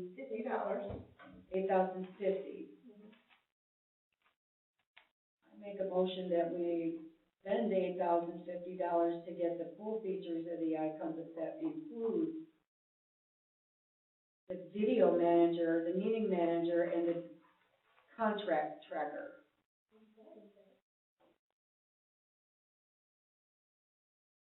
So we're spending money, so we need to do it. John, Yeah. Emily, Yes. Did someone second the motion? Oh, sorry, I didn't hear it. Rhonda? Yes. Kristen? Yes. Motion carried. Moving forward, next one. This is Christie again. Yes. As you all know, I've been working very closely with Ann from Siegfried Crandall. I did include a quick note, in your packets about the request that I'm making. I'd like to have this transition, if the board approves it, completed as soon as possible, because we'll assist with the BSNA transition as well. Currently we have, 10 state accounts. I'd like to cut that in half. That will help us with managing the accounts. It helps with the, reconciliation and just overall management within the accounting system.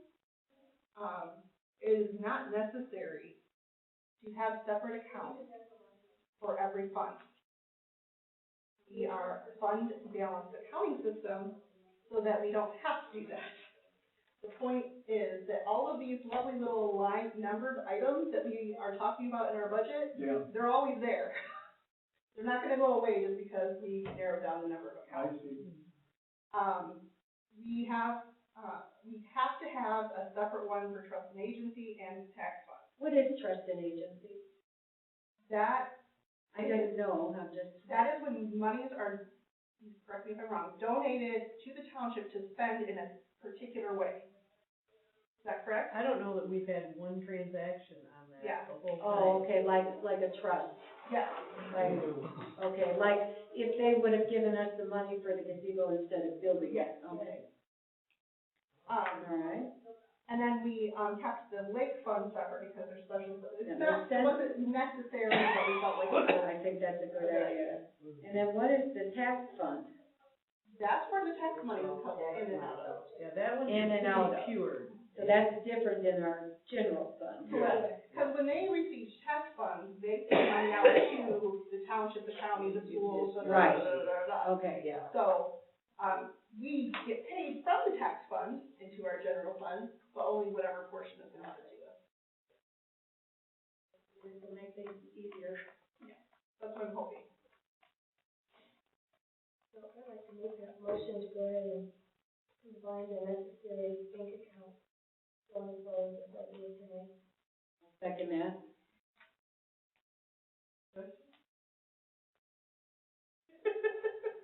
So, we have a motion on the floor, it's been first, second, do we have some discussion between the board members? Any concerns, Roma? Yeah, I do.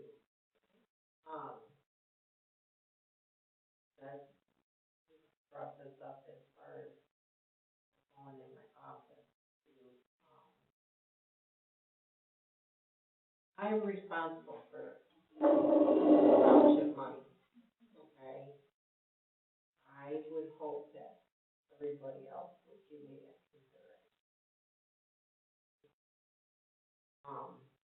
Because I don't wanna take a fall for appropriation.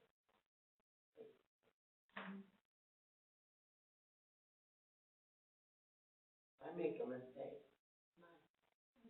I admit to it, I'll have to fix it. With moving the account? Well, I'm trying to understand. anything that has to do with the account. Anything. Oh.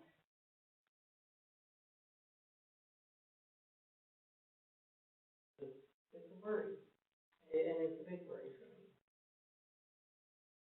So that's why Christy and I have to have open, communication between us as far as the account.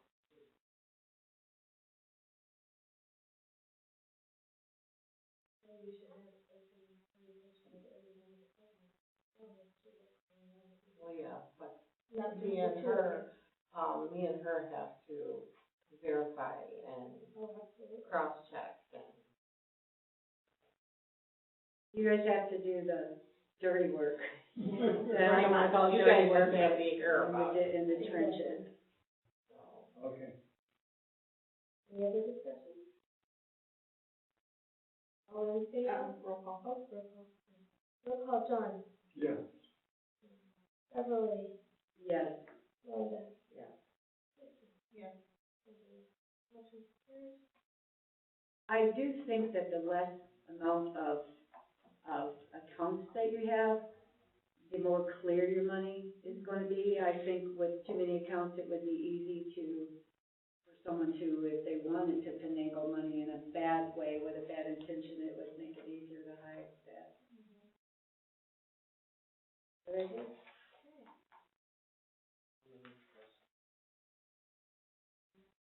It was just to tag on to this, like you say, with the different, it is gonna simplify.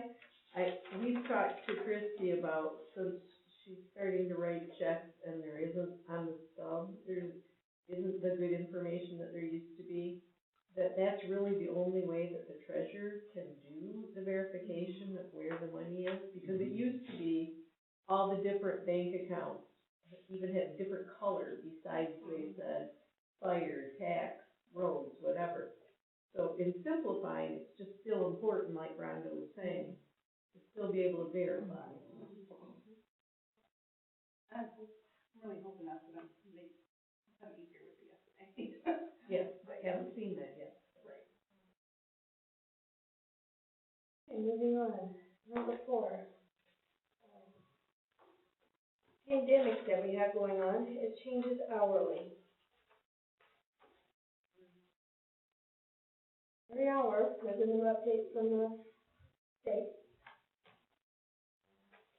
So everything that she's gone through and passed in the last few hours, except for the last one, which is before we got here, everything is 10 people maximum in a meeting room.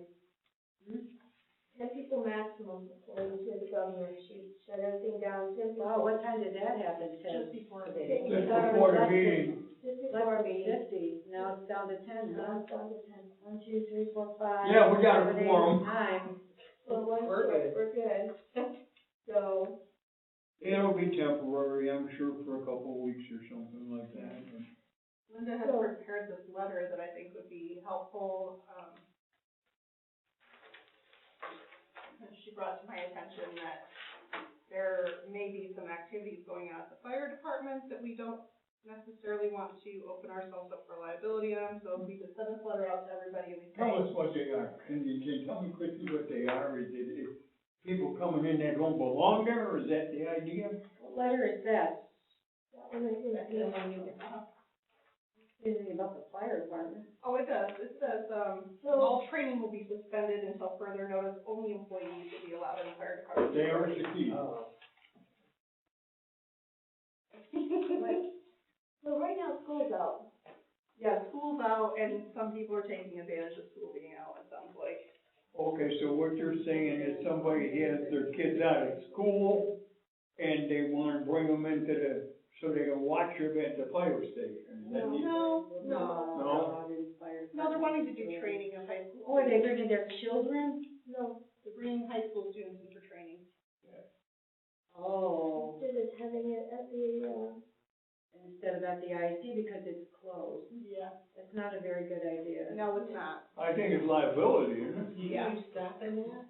That's what this letter is intended to do, is to say, Except now the letter needs to say gathering Of over 10. 10 people. yeah, yeah. she has not sent it out yet. That's quite a cut down. Yeah. So who's got this on their computer here? Linda's gonna fix it. Bangor School Systems did contact me earlier today, asking if they could use our parking lot for, kind of like a drive-through food distribution. They will not be using the building. But they're an awful long way from us, I mean, what's that? Is it for our kids here For our that attend kids in our Bangor township, school? yes. Probably, Okay, so right? the ones that ride the Bangor bus, Because you're kids saying? that aren't at school aren't getting a free Correct. lunch if they qualify. I have not heard from Bloomingdale. Last I knew, and I know this is terrible coming from me, but last I knew, they were going to be delivering food via bus to the home. Oh, that's wonderful. I do not know if that's actually going to happen or not, because, you know, everything has been really rapidly changing. Yeah, it was mentioned by, yeah, go ahead. But that's what, I know a lot of the schools are looking for either distribution points, using things like the township hall parking lot. They can leave a box at the door without touching anybody. Right. Well, I talked to bus superintendent, because he's in the region with me, and that's what they're thinking about, taking the buses through the houses. And in my opinion, it's nice to be able to continue to employ some people. Yeah, in my opinion, it's like really right now, if there's something you would have bought this week, go buy it, order it online, buy a gift card or something, you know, it's like, Yeah. I'm really worried about our economy. economy. I am worried. I'm very worried about our economy. It could get bad. Since I'm here more than anybody else, Linda's asked me repeatedly if we should close the township. I am of the current opinion that we do not have any local cases, and I would like to keep the doors open as long as we can. But without testing, how would you know? I know, I'm That's just the saying, problem. I would like to keep the doors open as long as we can, only because there are very few options for people to get services right now. And Okay, so just to help me with this, what services would be really important for the people? Don't say dump pack. oh no, Anything else? no, we only had like 3 people come in today, but permits are a big one, and again, that's an economy-driven thing. I feel like if we're slowing down permits, we're slowing down building. And if we can reduce our impact on the economy, then I strongly feel we should. Now, if things change, I agree. then we should revisit that. But, again, this is a fluid situation. So I just really strongly feel that as long as we're continuing to clean, we don't have any cases immediately local, and we should just continue to allow our economy to thrive as much as we can here and contribute to it. I'm touching my face. Stop touching your face. I wash my hands all day long. Me Honestly, too. I do, ever since I got sick, 'cause I don't want the flu. Yeah. Men have But I handkerchiefs. can tell you, if one person gets sick here, What the heck was that? I'll probably say it's time for us to, maybe not necessarily not provide services, but close the doors, answer phones. You could do that. Yeah, That's how I feel right now, if, and I would definitely like have the office as off limits as you can. No gossiping at the table back there. There's other times for that, healthy times. Yeah. Right? Yeah. People like Business. historically Yeah, gather and make business. a coffee clutch here. Yeah. So, even if it was a 24-hour, just a call in only, Just a what? just a 24 hours, where it's just phone in only for whatever you need, and if you need to let them in, just for the first, so down to 10 people in the gathering. Okay, so what is the motion gonna be? there's no We're gonna be a discussing. motion. Okay. Well, we have to decide. We're just trying to think this through, John. Yeah. We're just making sure we're doing the right thing. Yeah. Commodities. Commodities is already wondering about done that. for this month. They just came in on us this last Thursday, so we should be okay. And unless, Senior one? yeah, I would say Yeah, unless it's things already- get extended, if the governor starts extending this shutdown, then we'll have to. And I have an idea for commodities. I had thought about this. I thought we limit it to only the people that are doing the doing, Yeah, and maybe get them some helpers, and everybody wear gloves and all that. Pack up boxes for the people that they generally, have the boxes pre-packed, and then just have people drive up, and maybe we could get some extra people here, and just hand a box to the car, and then they get out, they get their box, then nobody's like directly touching each other. I've given this some thought. How to get commodities to people without actually being too close to people and having your hands all over everything. It's just an idea. Yeah, the senior one is already backed up. where's our two-wheeler at? Where'd that go? It's called me. That's what you use. I actually kind of feel like I shouldn't restock this until this thing's over, but. Right. You're probably right. But if someone comes in and needs toilet paper, that's what I donated it for. And a box of tissue just because. They're limited in it. They're limited.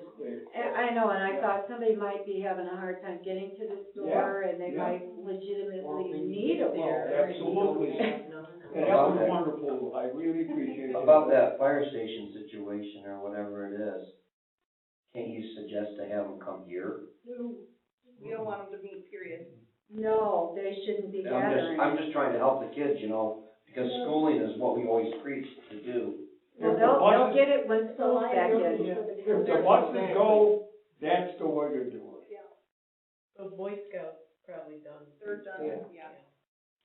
Because honestly, if we were negligent and somebody got the virus, they Yep. probably could sue us. Yeah. No, we called the Cub Scouts off, like the very next day, right after they closed the school. And like I heard my son telling one of his employees on the phone, he said, it's not about you or I. Right. It's about us unknowingly Yep. transmitting it to somebody who is vulnerable. I know, like, So- the Cub Scouts they're all 10 and under, and they're saying kids that Right. are 10 and under aren't even getting it. Well, they're getting So, it but and not having But they can be a carrier. And you But don't they can joke spread about it. this thing, but Right. at the Legion, you've got these old timers like myself sitting there, and this one guy said, I got a cure for it. He said, yeah, what's the cure for it? Half a jigger of Jack Daniels and Jose Cuervo, nothing will come near And it. pour it on your hands and rub real hard, and that would probably work very good.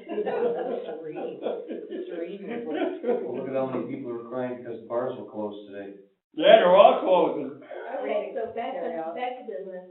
Yeah, let's get out of So, here. if you guys are all okay with this letter, I'll go ahead and get it distributed. Other than the quick change. Yeah, Yeah. change it to 10. Yeah. Did it say immediately? And then when did you call? Did anyone call the fire department to tell them, hey guys, this is a big no-no? I just wanted to let the board know what was going on before I made that call.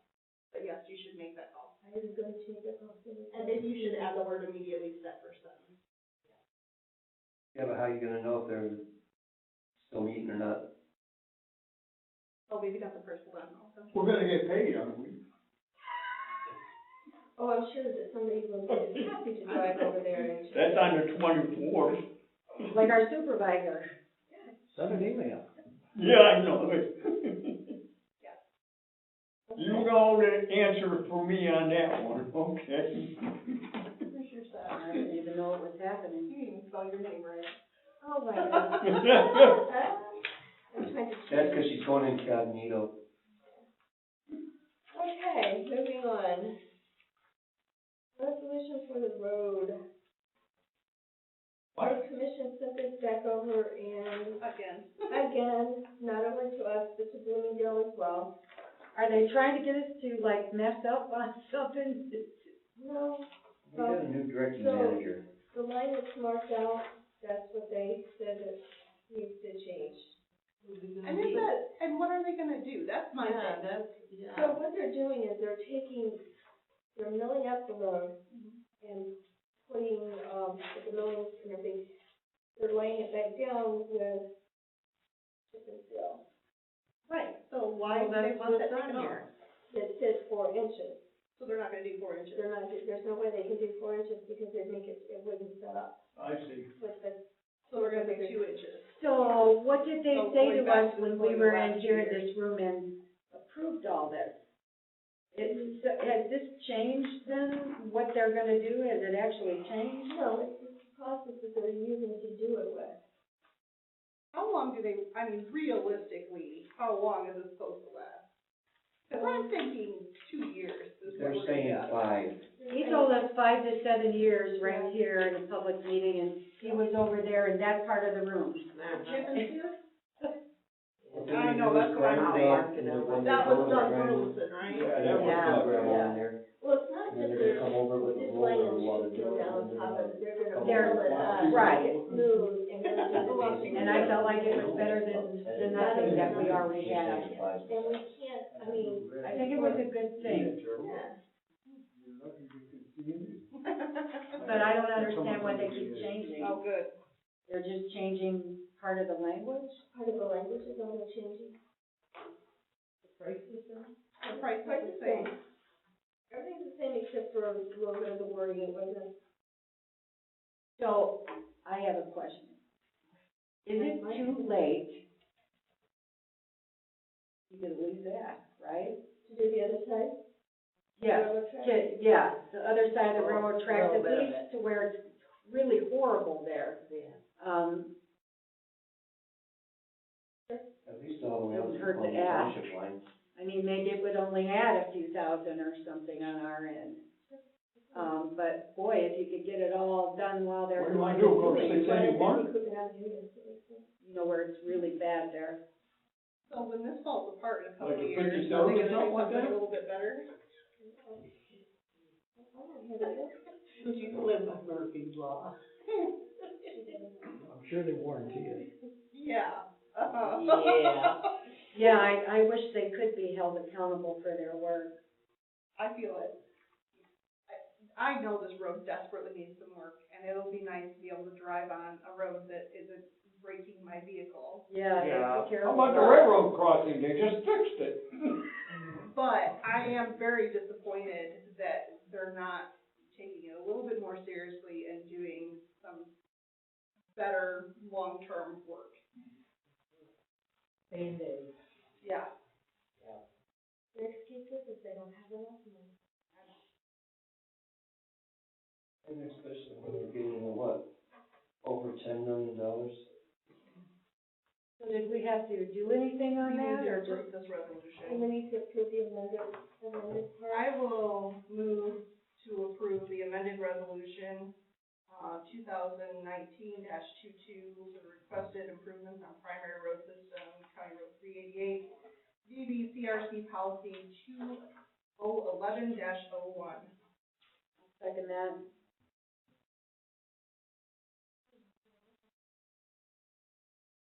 Beverly, Yes. John, Yes. Rhonda, Yes. Christie, Yes. and Dina.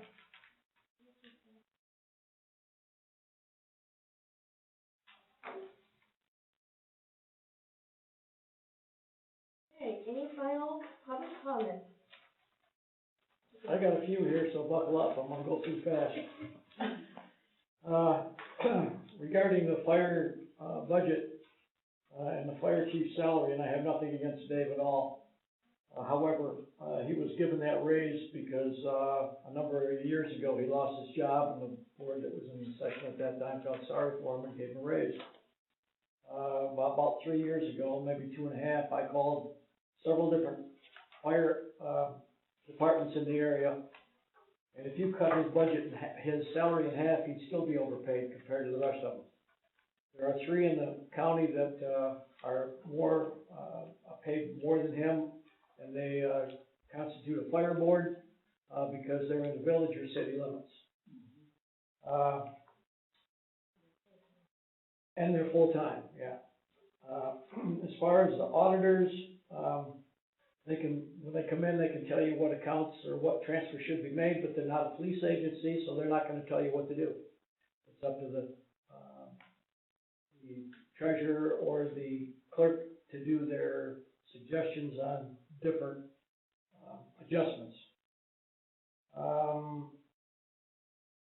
As far as FOIA problems, I think BSNA is gonna solve a lot of that. However, you can solve the FOIA problem by just following procedure. All you gotta do, follow procedure.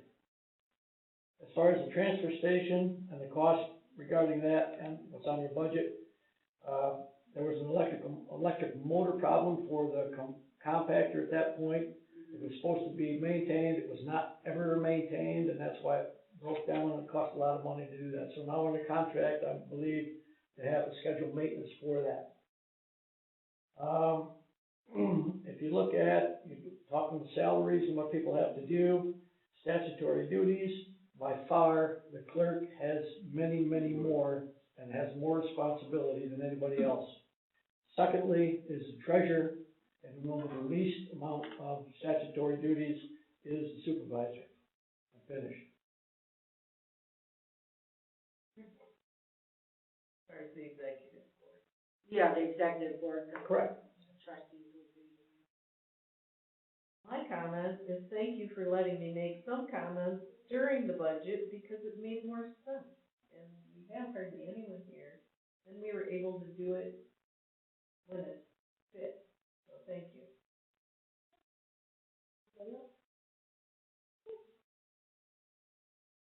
Board comments. Beverly, any final words? Yes, and I don't know why I always have to go first. So, some of the stuff with the budget is not personal because I'm just trying to do the one thing that the trustee is supposed to do. Some of the stuff, and Stephen, 99% of the time, I never agree with you. Tonight you said something though that I thought, but tonight I did. Because it gave me a check on myself. If you're going to, and Chrissy, you are going to be doing most of the work, for the township. Actually, I do have a comment, but I'm. Don't think that you deserve the money. Where I'm going is I'm doing a self-check here, because supervisor, I was okay with a raise. I didn't even notice the raise on the treasurer. So, I feel like that it's not the person that I want to be, where I'm like, yeah, you and you and you and you. I don't think you've made a lot of big mistakes, so it's okay for you to raise and not for another person. So I'm checking myself on that, Supervisor Norton, on excluding you from the raises, but while I'm checking myself on that, I want to ask that as Stephen said, we look at the future. Going forward, I would like to see things be better and different. And one of the things I would like to see is self-accountability and responsibility. When I'm a jerk, I'm gonna sit up here and say so. If I ever don't do something that, if I'm ever like, well, I don't try to be sneaky and all that, I don't lie about people, but if I ever do that, I hope someone checks me on it and calls me out on it, and then I can think about it and I will say that I'm sorry. So as far as the personal part of it, I am sorry about that. As far as me grilling you guys on increases and all that, I'm not sorry about that, because it is tough times for people, and I get it from your point of view. If I was putting in the hours up here, I might want something more for it too, but I don't put in that kind of hours, so that's what I have to say. I kind of stand on my vote. It'll only be one person vote, but as far as the personal stuff, I apologize for that, because it's got no place up here. And never did have a place up here, and that's it, I'm done. John? No, I understand what's happening. As I said, when Dean, that didn't work out, and we are covering our tracks and we're getting where we need to be, and it's gonna take time, but I certainly feel that we're on the right track. Again, thank you, Karen, for being my rock and always being there. I'm still trying to get it, and I think I'm latching on to everything, but.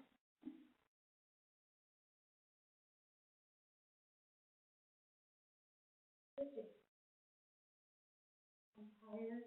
I have nothing. I'm ready to go home.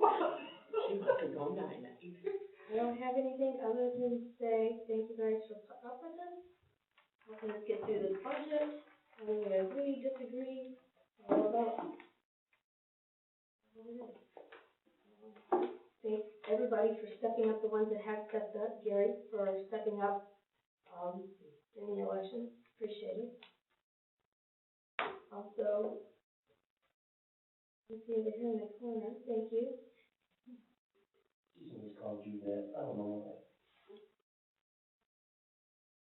I'm okay.